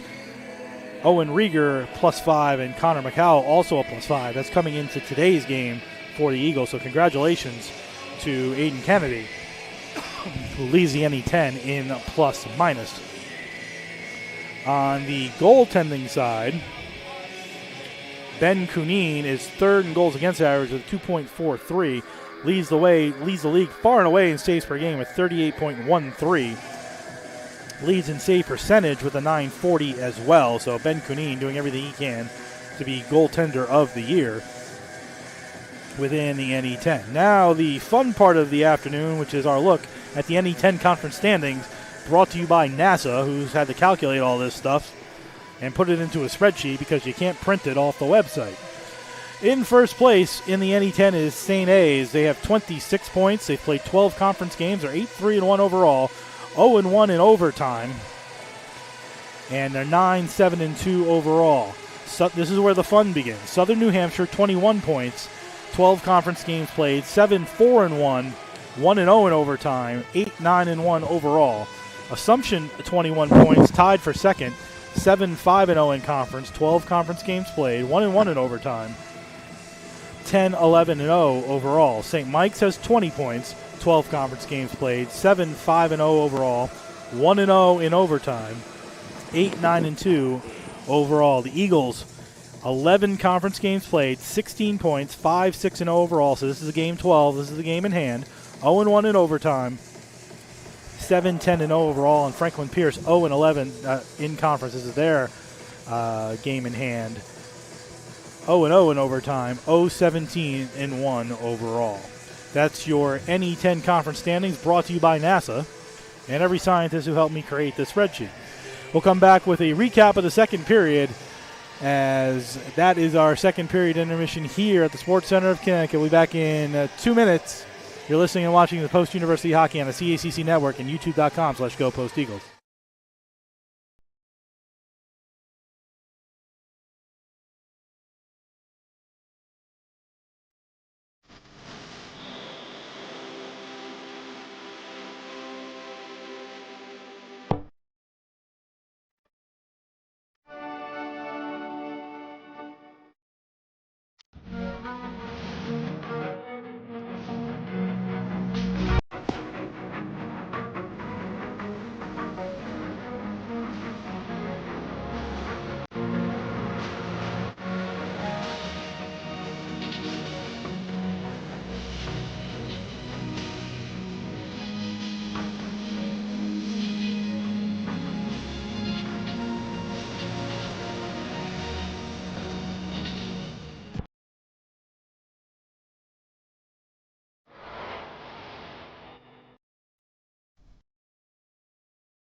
Second period intermission here at the Sports Center of Connecticut. I'm Jeff Nelson. Coach Pete Whitney will join us back in just a moment. The Post leads Franklin Pierce 2-1. Goals in the second period. Mateo Pekka, his second of the season on a 2-on-1. Short-handed. Tommy Bice, a beautiful cross-ice pass right on the stick of Pekka for his second of the year short-handed at 5:47. They gave the Eagles a 2-0 lead, but then late in the second period, a kind of a weird play. Drew Blodgett came out of his net to try to catch essentially a pop fly, never got it, landed on the ice, and then a quick little pass sent by John Sterling across to a wide-open Cooper Anderson, who put it into an empty net at 17:26. For Anderson, his fourth of the year. Sterling, assist number 1, and then Doug McGuire, who really set up the whole play, took the second assist, all of that at 17:26. Shots on goal in the second period for Post 13, a two-period total of 25. For Franklin Pierce 11, a two-period total of 19. Face-offs reversed from the first. Franklin Pierce 15, Post 12. Both teams have won 27 face-offs in the game. Doesn't look like we're going to get to that 100 number that we did in the last home game against Western New England. But, Coach, a good period by the Eagles for 16 minutes or so, and then Franklin Pierce sort of played a much better last 4. And now a wild and wide open 20 minutes with the team looking for its first win, and the Eagles looking to claw their way back into the conference race with a win they desperately need. Yeah, and if you're Post, their best tact, I think, for this period is it's really going to put a premium on puck management. Hold on to those pucks, make plays, force Pierce to be good. And if you're Franklin Pierce, I think you want to try to create a little choppier game. I think you want to get as many face-offs and draws in the offensive zone as you can. As the teams take the ice for the start of the third period, we remind you the next Eagle home game will be Friday against second-place Southern New Hampshire, game 1 of a 2-game weekend series. Friday at 4 o'clock is Puck Drop 345 pregame on the CACC network and youtube.com/GoPostEagles. Game 2 will be Saturday, 3 o'clock, also at the Sports Center of Connecticut, 245 pregame on the CACC network and youtube.com/GoPostEagles. Listen to us on your phone or radio or television. Come on out to the Sports Center of Connecticut. Let's fill this place up both Friday and Saturday. Eagles start the third period in their home whites going left to right. Franklin Pierce in their road maroon, white, and blue going right to left. Eagles lead 2-1. Big third period as this is their Eagles game in hand in an attempt to claw back up the NE10 race. Anderson trying to find a puck inside the Eagles zone. It bounced away on a nice chop by Kennedy, but kept in momentarily for Branish. Branish toward the net looking for a deflection of a flying Austin Pick. Got the deflection, but it went behind the net and wide. Now McCowell finds Kennedy. Kennedy tries to feed it up, didn't get it out, still in the zone. Pekka now on the far side tries to get it out the center, and he does. That allows the Eagle forwards to make a change. But right back in comes Branish. Branish with a shot toward the net, gloved by Blodgett, who was 2 feet out of his crease. Able to take the simple wrist shot from 35 feet out, but 42 seconds into the third period, the all-important third period, Franklin Pierce having all the zone time with a stop by Blodgett. Yeah, and that's what they need to do. They need to push the pace. They need to muck it up a little bit here, look for some dirty goals, and Post has got to manage the puck. Spinelli, Fish, and Tessier was the line who really got it going for Franklin Pierce. They're out there now. Bice had it roll off his stick as he tried to get it to Norling. Norling feeds it ahead. Lost it, though, taken by Tessier, who reversed the flow nicely. Nobody over there, and here's Spinelli. Spinelli goes up in the air. Nice play, though, by Tessier. Had it chop off his stick. Taken by Fish, who tried to turn around with it. Spinelli played it back toward the Eagle cage, but instead the Eagles get it out the center, and here's Swain. Swain with some speed trying to get around Dutcher. Nice play by Dutcher to poke it into the corner. Swain takes a hit for his trouble. Now Aloy centered it out in front. Here's Delory, long shot! Gloved by Mostowski, as Aloy was looking for Swain initially, but it went all the way through him, and Delory cruised in from center. Got to the blue line, wound and fired, but a nice stop by Mostowski, a minute 24 into the third. Those long strides of 6'5", Captain Delory. And a slap shot, but nice stop by Mostowski. Now here comes the Ravens back the other way, and a backhand shot taken by Parker. Goes wide, rims all the way around. I think somebody turned the heat on. Or I'm just imagining things. No, I think you're correct.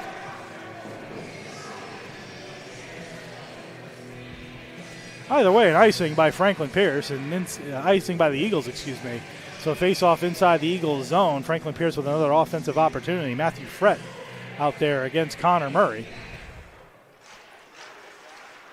Won by Murray, given to Kimball. Kimball gets out the center, has Beckett with him. Beckett will chase in after it. Beckett trying to win the race, but a good job defensively by Turner to hold it off, reverse the flow, and get it out to center. Delory will send it right back in as the Eagles will tag up. Kimball chasing after Madsey. Murray trying to hold the line. Eagles defense changed, and Kennedy came out. He's a nice pass ahead to Beckett. Beckett leads for Rieger. Rieger closing in, blocker save by Mastowski. Popped up into the air behind the net. Played back to Rieger again over the glove of Mastowski. Goes to the far side corner. McMains, who had a great opportunity in the second on a breakaway, tries to play it. Rieger pinching in, trying to keep it in, keeps it in that corner. Eagles doing a good job now, trying to come out with it. A centering pass into the crease area, looking for McMains. Didn't get it there. Now McMains back to the point to Kennedy. Fakes the shot. Closes in, top of the far circle. Leads for McMains. McMains comes out with it, takes a shot that gets blocked in front. Never got to Mastowski. Now McMains leaves it for Kennedy. Kennedy spins with it, looking for Rieger. They go across each other. Kennedy goes down, but the puck stays in the zone. McQuegan cruising into the slot, looking down low for Howell. Now Howell tried to center off the back of Mastowski.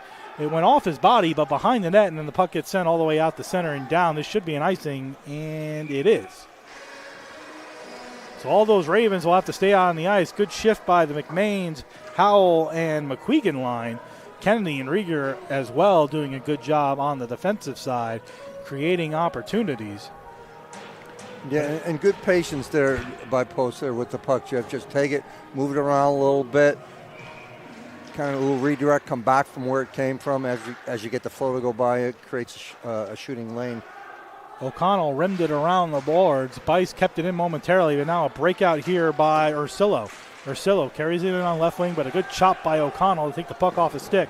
And here's Tommy Bice. Bice looking high up the center and takes a weird bounce, which avoids the icing. Break for the Eagles as it sort of took like a curve as it bounced on the ice. That avoided the icing as Pekka was chasing it up on left wing. Eagles will turn it over. Here's Ursillo carrying it in, but another good play by O'Connell to take the puck off Ursillo's stick, but then he rims it all the way down and around. This should be an icing as nobody was there.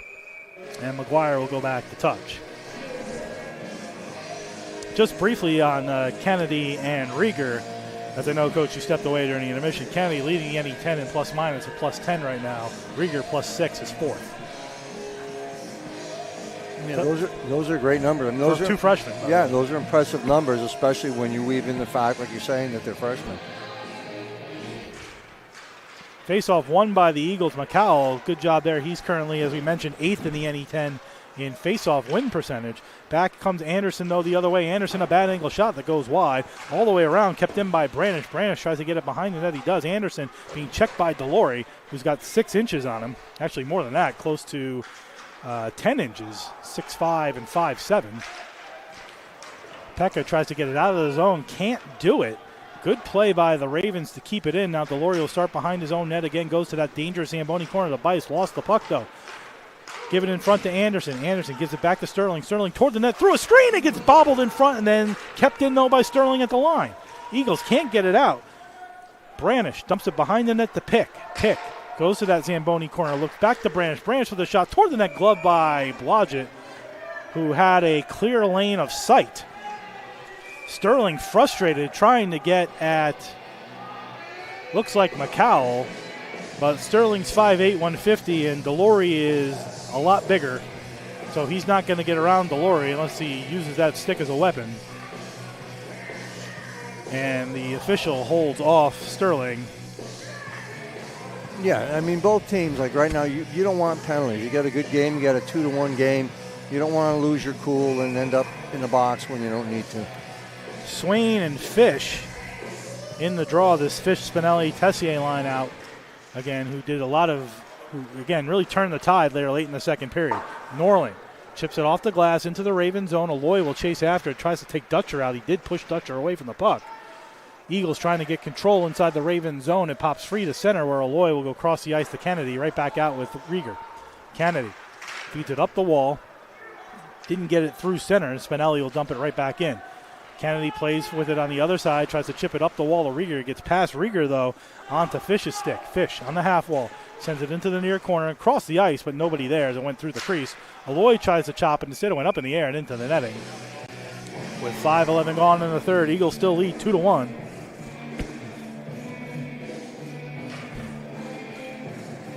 And Murray, Beckett, and Kimball will come out with Delory and Glassrud for the Eagles. Ursillo, Paganini, and King, the three forwards for the Ravens. Off the face-off shot taken by King. Deflects way wide. Now Beckett goes high in the air right in the middle for Kimball. Kimball might have touched it with a high stick, but either way, the next player to touch it was Madsey for the Ravens. He'll dump it right back then. This might be an icing. It's not going to be. As Ursillo gets in, comes back to the point to Turner. Turner with some time, rims it back around from near to far.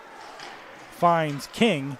King sends it back into the Zamboni corner. Glassrud in there with Delory. Fighting off Paganini, who's doing a good job. 5'10", 155 out of Harrison, New York, against 6'5" and 6'7", and he held his own.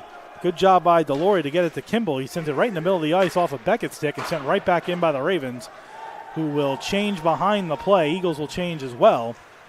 Delory high in the air looking for Beckett.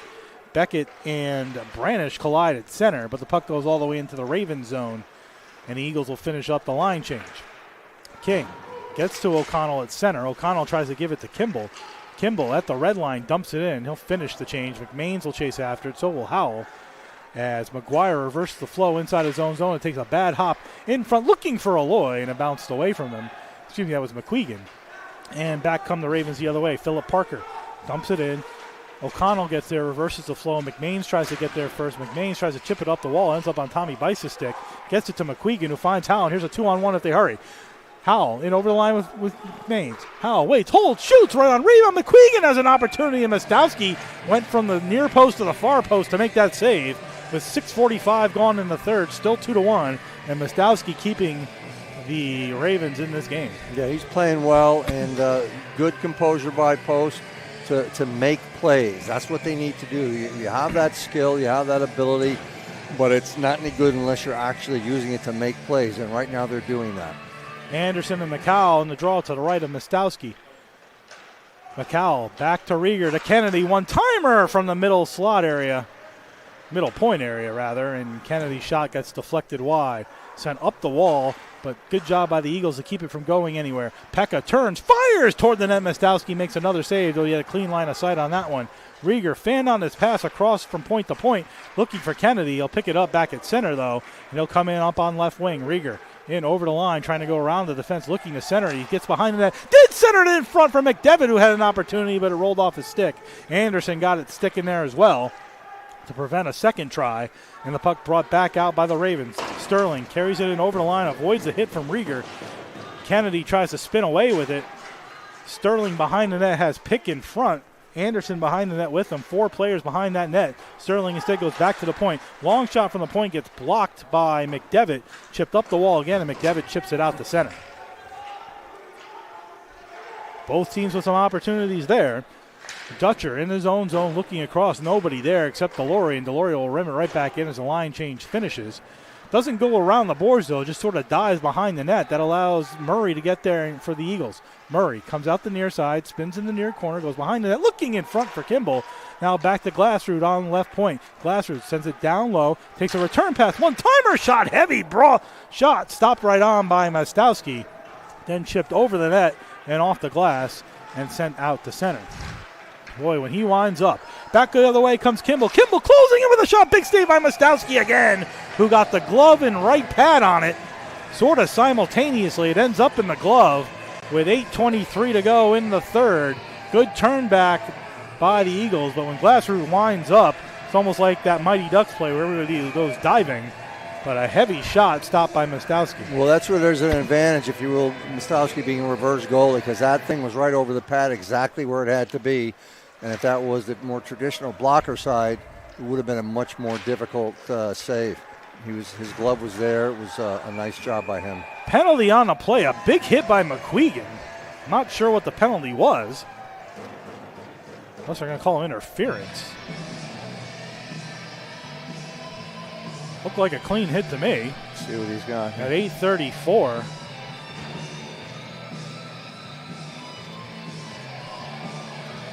I don't know that one. Checking the back, check from behind. Didn't look like a check from behind to me, but I don't make the calls. McQuegan 2 for checking from behind at 8:34.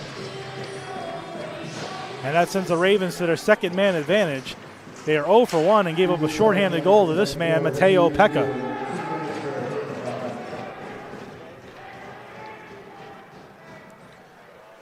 Eagles do get it out. It is checking from behind at 8:34. So again, Ravens 0 for 1 on the man advantage. They gave up a shorthanded goal on the play. Down goes 2 players. Pekka trying to get it up on the far side, trying to get it out. O'Connell there to help out. Pekka comes away with it and dumps it all the way down. Eagles change it all up as Dutcher plays it behind his net. Long pass in the middle to Anderson. Anderson had it sticked off but taken away by Pick. Pick closing in, looking for the top corner. Deflected by Kennedy as he had some space in that top corner, but Kennedy got his stick on it.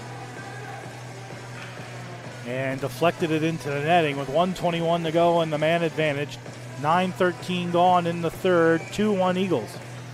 Yeah, that's a good defensive play there because you don't want Austin Pick having the opportunity that much ice. He's a good player that transfer in from Stonehill. Pick, the team leader in scoring with 13 points. He also leads the NE10 in shorthanded goals with 3. Paganini gets it back to the point to McGuire, but McGuire fanned on his pass down, and Murray sent it all the way back down the ice to kill some more time. A minute to go on the man advantage. Here's McGuire. In his own zone, watched by Kimball.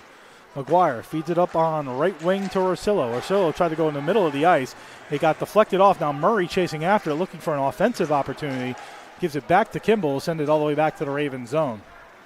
Eagles change again. McGuire with some speed and some fancy skating brings it in over the line. Does a good job to bring it to the top of the near circle. Comes to the half wall, spins away. McGuire ends up back on left point. Takes a return pass from Urcell. Now sends a shot toward the net, looking for a deflection. I think he got it, but Blodgett made the save. More importantly for the Eagles. Return pass in front goes past King. Chasing after it is Rieger. He tries to get it out, kept in by Ursillo, and then Rieger with time and space finds the puck in the middle of the Eagle zone, dumps it all the way down with 10 seconds remaining on the man advantage. McGuire, one last rush up the ice on the man advantage, sends it across to Fish. Fish will send a bouncing puck across the ice, ends up on Spinelli's stick, gives it to Delory, who finds Glasser. The power play is over. The Eagles have killed off the second Franklin Pierce penalty. Now Pekka chasing after a puck inside the zone, leaves it for McQuegan. Good job to avoid the icing. McQuegan tries to spin away from the check of Anderson. McQuegan does spin away, comes out in front, tries to slam it past Mestowski, and Mestowski made the save. I think the net came off the mooring, though. Credit to Mateo Pekka, who avoided the icing. Eagles kill off the Ravens' second power play. They're 0 for 2.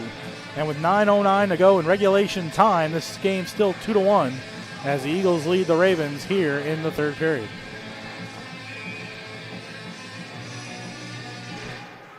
Howell and Fish, won by Fish, rimmed around from far to near. Good job by McQuegan to keep it in, then Bice sent a shot toward the net that deflected, and Dutcher will play it. Rimmed it around from far to near, gets it out to center finally, and Bice will pick it up and send it right back in as the Eagles tag up. Mestowski stops it behind the net, but Howell's going to win the race. Behind the net gets help and then played up the wall by Tessier. Tessier avoids the hit of Aloy, but turned the puck over. Now taken back by Dutcher. Dutcher, nice pass here to Spinelli on this left wing side. Stopped by Blodgett. Behind the net is Bice.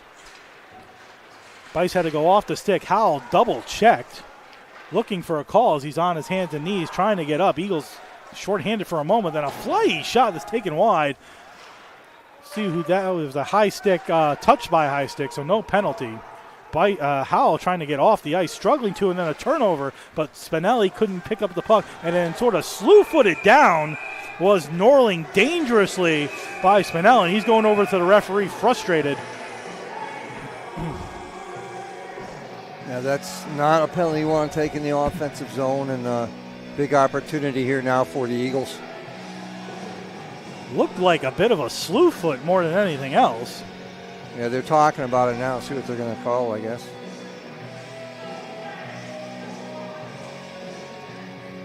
Coach Jernander not happy. Well, because it looks like They put 2 up on the board. Did they give him 2? I think it looks they gave like him 2 and 10. I think they might have given him 2 and 10. By the way, we asked you before, Coach, before the power play begins, the 6 other players who had their jersey retired as a pro hockey player in Connecticut. Do you happen to know those 6? Well, I couldn't come up with 6, but I came up with one obvious one, Gordie Howe, former captain of the Whalers, Ricky Lee, and then probably to the chagrin of everyone in Boston, Massachusetts, Johnny Pye McKenzie. That would be 3. You tack on Ulf Samuelson, Ron Francis, and Kevin Deneen, and you have the 6. There you go. Face-off 1 to Kennedy as the Eagles are on their 3rd power play. Kennedy keeps it in, gives it to Murray. Back to Rieger, who fanned on his pass to Murray. It went wide. Beckett tries to give it to Kimball. Kimball picks it up behind the net, comes over here for Kennedy. Kennedy waits, top of the near circle, fakes a shot, gives to Rieger, center point. Rieger to Murray. Murray closes in, holds, waits, goes back to Rieger. Rieger, Murray, one-timer, stopped by Mostowski as they fed it around the triangle on the far side, and Murray took the one-timer, stopped by Mostowski. Oh, it's 4 minutes in penalties. Double minor. So originally it was a 2-minute penalty. It's now a 4-minute penalty. So the Eagles have a 3:35 of the remaining 7:41. They do have to be careful, as we mentioned a moment ago. Austin Pick for Franklin Pierce leads the NE10 in shorthanded goals with 3. As Bruce plays his song, Kennedy keeps it in the zone. Kennedy feeds it down to Kimball. Big opportunity here for the Eagles. Break the power play curse and take a 2-goal lead again. Coming in is Kimball with a bad angle shot that deflects out of play. With 3:18 to go on the power play, 7:25 to go in regulation time. Eagles lead 2-1. Yeah, so again, manage the puck here. You got to get that 3 minutes and 18 seconds down, right? And then hopefully get some opportunities within that and kind of try to break the back here a little bit. Rieger closing in the slot had a chop off his stick, and Kennedy will pick it up on the near side wall. Kennedy fighting for it. It gets sent out the center and all the way down. Good job by the Ravens there. Blodgett comes way out to give it to Murray, who feeds to Rieger. You see a lot of Rieger and Kennedy here in these final 7 minutes. Rieger gets in over the line, dumps it in around the boards. Big hit there, and that's going to take 2 minutes off of the Eagle power play as Kimball takes down, looks like Matthew Frett. Might be a trip, I think, more than anything else. They're not going to call cross-checking. So that'll kill 2 minutes of the remaining 2:52, and we'll play 4-on-4 at 13:01 as Kimball goes 2 minutes for cross-checking. But again, the potential's here for Post to use this to their advantage with their skill, possess the puck, manage it, make plays. Could be in their favor here.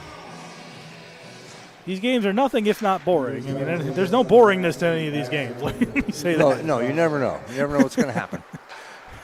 So here comes Bice. 4-on-4 for 2 minutes, barring anything else. Swain over the line, tries to find a streaking Norling. Couldn't do it. Ice is open a little bit. Then, barring anything else, the Eagles have 52 seconds on the remaining power play. Here's Pick. Held off by Swain. Delory in there fighting. Now a fourth comes over Sterling. He got it away from the pile. It's checked by Delory. Behind the net comes Pick. Pick watched by Swain. Minute 25 on the 4-on-4. Branish tries to feed it to Sterling and take a return pass, but good play by Delory to step in away. And here's Swain with some speed. Swain, who opened the scoring tonight, gets it into the Ravens zone. Everybody changing behind them, though, and he plays it back out the center. Howell's back on the ice after struggling to get off on his last shift, gives to Kennedy. Here's Aiden Kennedy, the NE10 Rookie of the Week, carries it in over the line, makes a fancy little pass across, and he had McQuegan breaking. Got it on his stick, but he shot it wide. 50 seconds on the 4-on-4, 5:50 to go in regulation time, 2-1 Eagles. Kennedy tries to get it out, didn't get it out, and then sent into the Eagle bench with 5:43 to go. In the third, 45 seconds on the 4-on-4, then the Eagles will go back to their fourth man advantage, where they're 0 for 3 currently. Howell, good forward play, in front, turnaround, big pass save, two pad saves by Blodgett. With the right pad, he made gigantic saves on Pagnani, who was wide open in front, had one bang at it as the faceoff went forward. And he had two opportunities as Fish went forward with it, and Blodgett made two gigantic saves on the 4-on-4. We'll come back and think about those later on. Here's Delory, who takes a pass over the line. Wrist shot right on. Stopped by Mastowski. Paganini wide open in front of the net on a nice move forward by Fish. Found him, one stop, two stops. Blodgett's two best saves of the night. Yeah, and that's the goaltender equivalent of a player having the game on his stick. Drew being able to come up with those saves. 'Cause that's a difference maker, because without that, I mean, we're at a tie game right now. 13 seconds to go on the 4-on-4. Then the Eagles will be back on their fourth power play. They win the faceoff, tried to get it across. Bice instead dumps it into the near side corner while Pekka will go back to Delory. Delory goes back to Pekka. Pekka to Delory. One-timer, didn't get all of it. And Mastowski able to get over and make a save. Pekka goes back to McCall. 45 seconds on the Eagle man advantage. Delory pinches down. McCall gives him a bit of a pick. Pekka in the corner. Near side to McCall on right point. McCall moves to center point. Comes back to Delory. Delory goes across the ice. Finds a man. The Bice in front. They center it looking for Kimball. It went off his stick but wide. Delory across the ice again to McCall at 25. Looking across to Pekka. One-timer off the side of the net. Pekka to Delory on right point. Now center point McCall. Goes back to Delory on center point. Delory gives to Pekka. Good strong passes by Delory. Delory to McCall. McCall closes in with the shot that gets deflected. Then off the referee with 10 remaining on the man advantage. Pekka changes places with Delory. Goes to McCall on center point. Waits, closes, fires, blocked in front. Rebound shot toward the net, gets deflected, stopped by Mastowski. Power play over. Eagles 0 for 4. Delory down low, goes behind the net. Everybody changing behind the play though, and then a touch. Well, net off the moorings again. With 3:58 to go in regulation time. Good movement on that man advantage. Some nice passing by Delory. But the Eagles again can't get one by Mastowski. They still lead 2-1. But 3:58 to go in regulation time. Expect another big push by Franklin Pierce. Looking to get this game even. Swain and Sterling out for the draw. Won by Sterling to Anderson. Anderson, who's got the Raven goal, sends it high in the air, but gloved by Rieger. He'll send a little pop-up bouncing back on Mastowski, who will glove it. Referees gave him a whistle, though. Quick whistle. Quick whistle. Break for the Eagles, I guess we'll call it, because the faceoff will be inside the Raven zone with 3:48 to go. 2-1 Eagles. Same two on the draw, Sterling and Swain. Won by Swain this time, looking for Norling, who dumped it into the corner. Swain.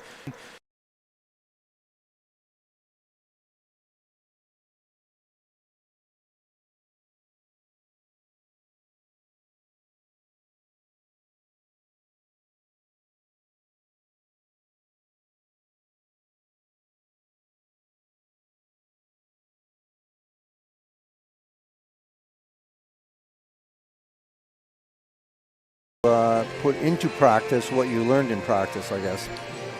Don't forget to stay with us after the game. We'll do the 3 stars as selected up here in the broadcast booth. And should the Eagles hold on, we will have a player interview yet to be determined.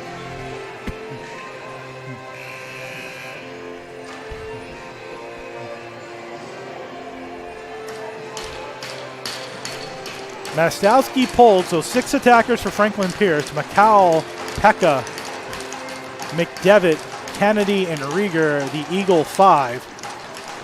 Pick, Sterling, Anderson, Fish, McGuire, and Branish, the Ravens 6, and the Eagles win the faceoff.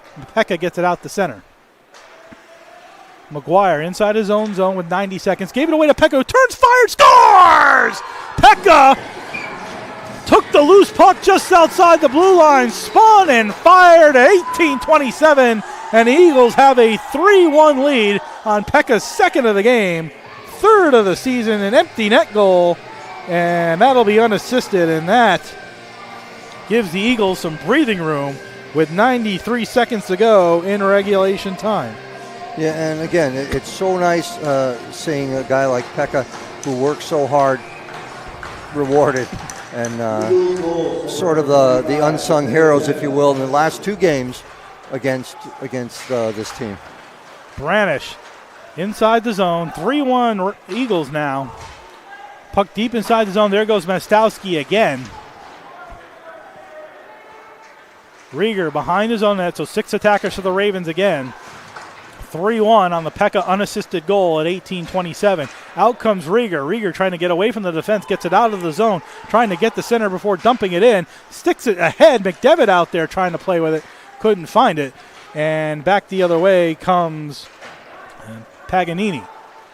Paganini dumps it behind the net. Kennedy looking for somebody. Goes past Kimball. Now Kimball, if he wins the race, he's going to score. Gets to the puck inside his own, the Ravens' zone. Shoots it off the post as he got there and didn't score.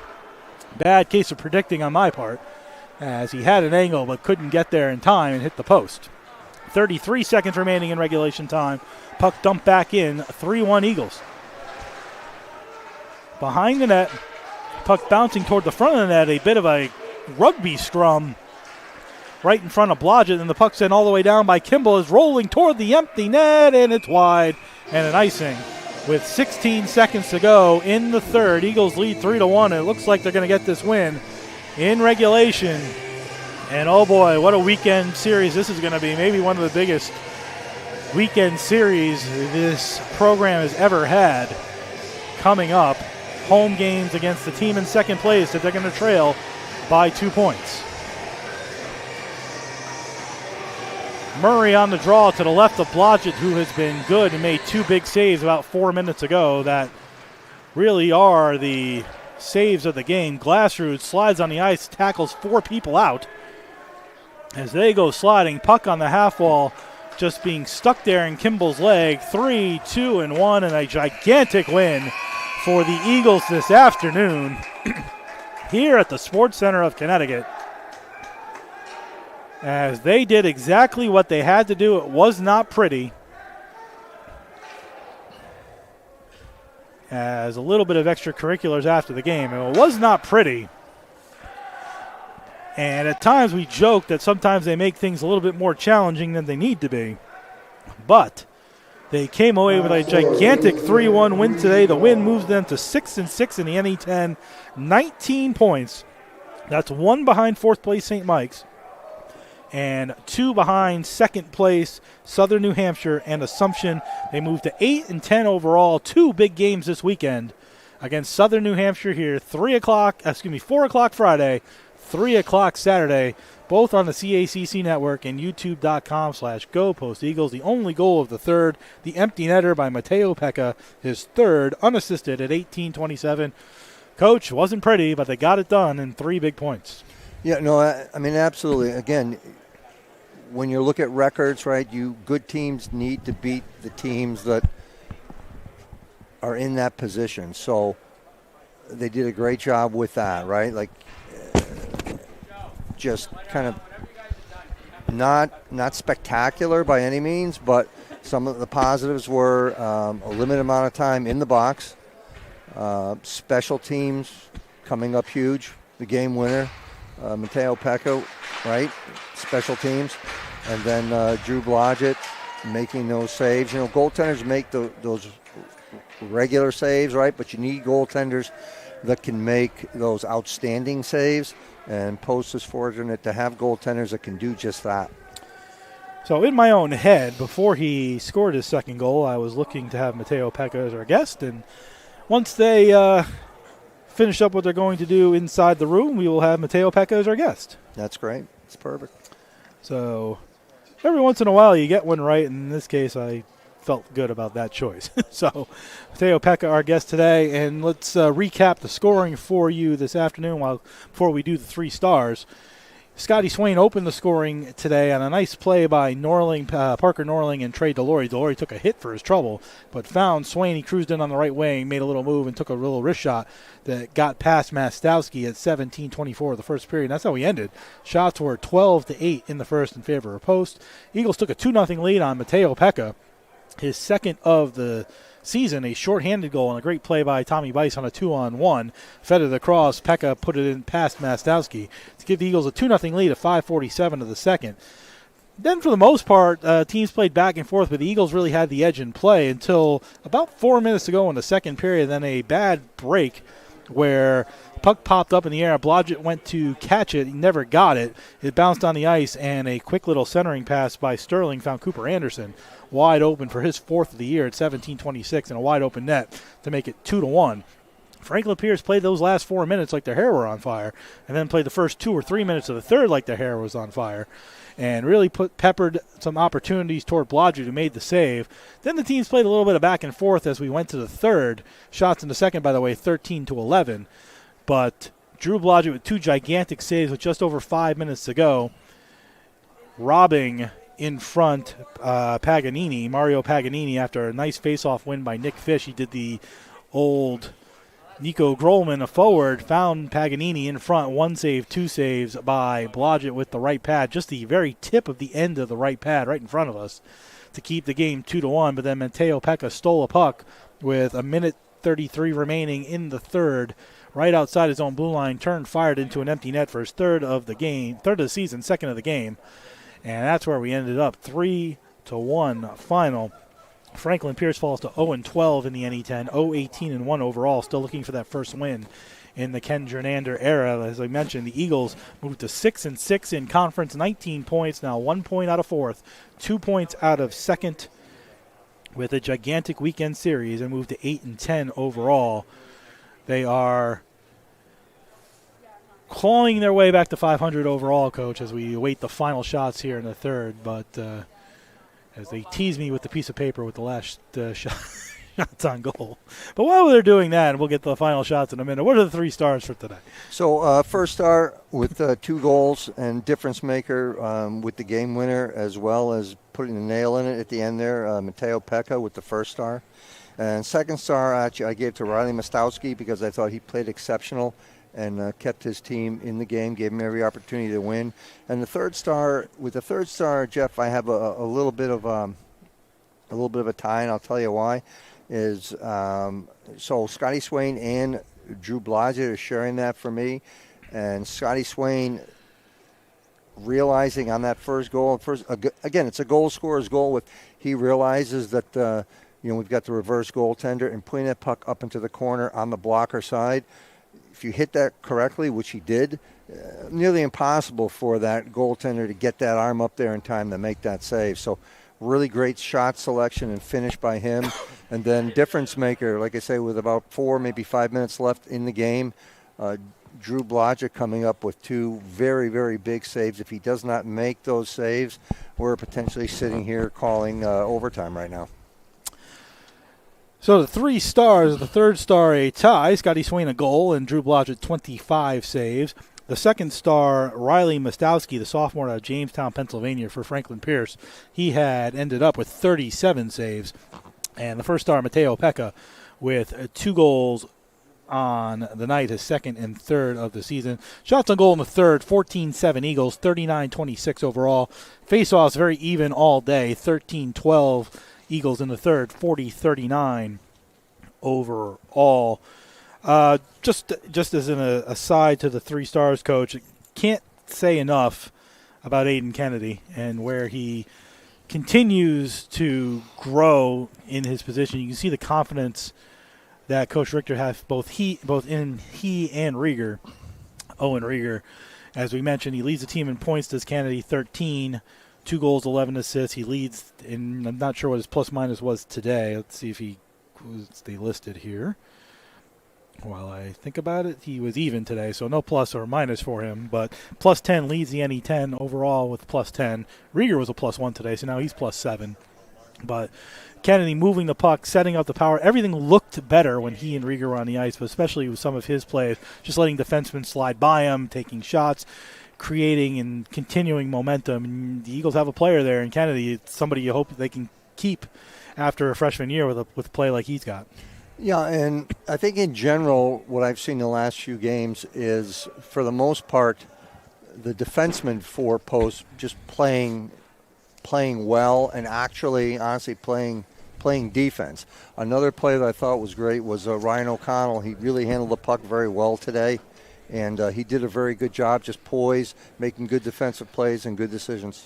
So our quickest play, this has been exciting. We've got quick goals and quick assists, and my quickest player interview of the season as Mateo comes right out of the locker room. Maybe he's super excited. But so we get this set up, Mateo. All right. Let's just get that for you. They're going to get set up. So give some, we're on live while they're fixing up the camera. They just can't see you yet. Yeah. Just wait for them to set it up. We were joking. You came out pretty quick. We usually got to wait a few minutes for everybody to get out Yeah, I here. figured I'd get this out of the way with. There you go. You guys will let me know when we're good.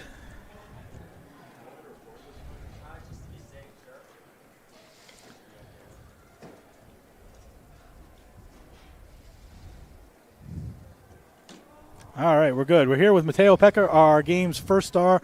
2 goals today. Talk to me about what you saw out there. A pesky Franklin Pierce team, but you guys came away with a much-needed win. Yeah, I think we like I told the boys right after the game, if we just play our game, hunt and hound, like we've been doing, chirping me over there, like we've been doing this last part of the season since we come back from break, no team can hang with us. I think our determination and grit is unmatched right now. 4 out of 5. Tough loss on Saturday, but 4 wins out of 5 games. You guys have really sort of turned the corner recently. Talk to me about what the room is like over these last few games and what you guys now expect going into a big weekend series, which we'll talk about in a minute. Yeah, real positive attitude out of everybody. Everyone's coming every day, coming to work, even practice. That one loss was tough, but we're staying positive and it paid off again today. Talk to me about your game. We joke, we call your line Run PMC because for obvious reasons, but you guys were really flying out there. Particularly early in the first, you had a couple of nice plays, some setup. McDevitt had a nice little break on a pass by McCall. Then you on the 2-on-1 with Tommy Bice. So talk to me first about your line and how that's really clicking, and then talk to me about your overall game today. Yeah, our line, I think our mentalities are all very similar. We're very hunt and hound line, right? So very gritty line. We talk to each other every time we get off the ice for a shift. Every time we're in the room together, we try and stay close. So our mentalities are very clicky. Good mix of size as well. I mean, Yeah. you're on the smaller side, but you got McDevitt who's on the bigger side. McCall's kind of right in the middle, so it's a nice mix of speed and power. So like that a lot. Talk to me about your game today. Great pass by Tommy to set you up for the first goal, and then a good steal and a turnaround to a wide open net. Yeah, I was just back checking on the PK, and then I saw Tommy hide up with it. We turned up, and I just said, I'm going to bolt to the back of the defenseman's heels here, and Tommy made an unreal pass, and I just had to bury it, right? So, empty net goal. You knew where you were on the ice when you stole that puck? Oh, just yeah. kind of whipped it around? Yeah. I knew I had a good stick in the lane, too, so as soon as I hit a stick, I just turned around and ripped one. Before we get to the weekend, talk to me about your game a little bit. When the season sort of started, you weren't necessarily playing as much, and you've really grown into this role now where you're playing really consistent minutes as well with the rest of your line. But talk to me about your game and where it's come from, where it was maybe this time last year to where it is now. Yeah. I think for me it was just a confidence thing, especially in practice. Once I get out there, start having fun, the boys start cheering me on and stuff. It really helps a lot, right? So especially the second half of the season, I've just been – again, positivity with everybody, and it's really helped me a lot, and I can really grow into that role that I need to be. Talk to me about the upcoming weekend. You're with this win today. This is your game in hand on everybody. 1 point out of fourth, 2 points out of second.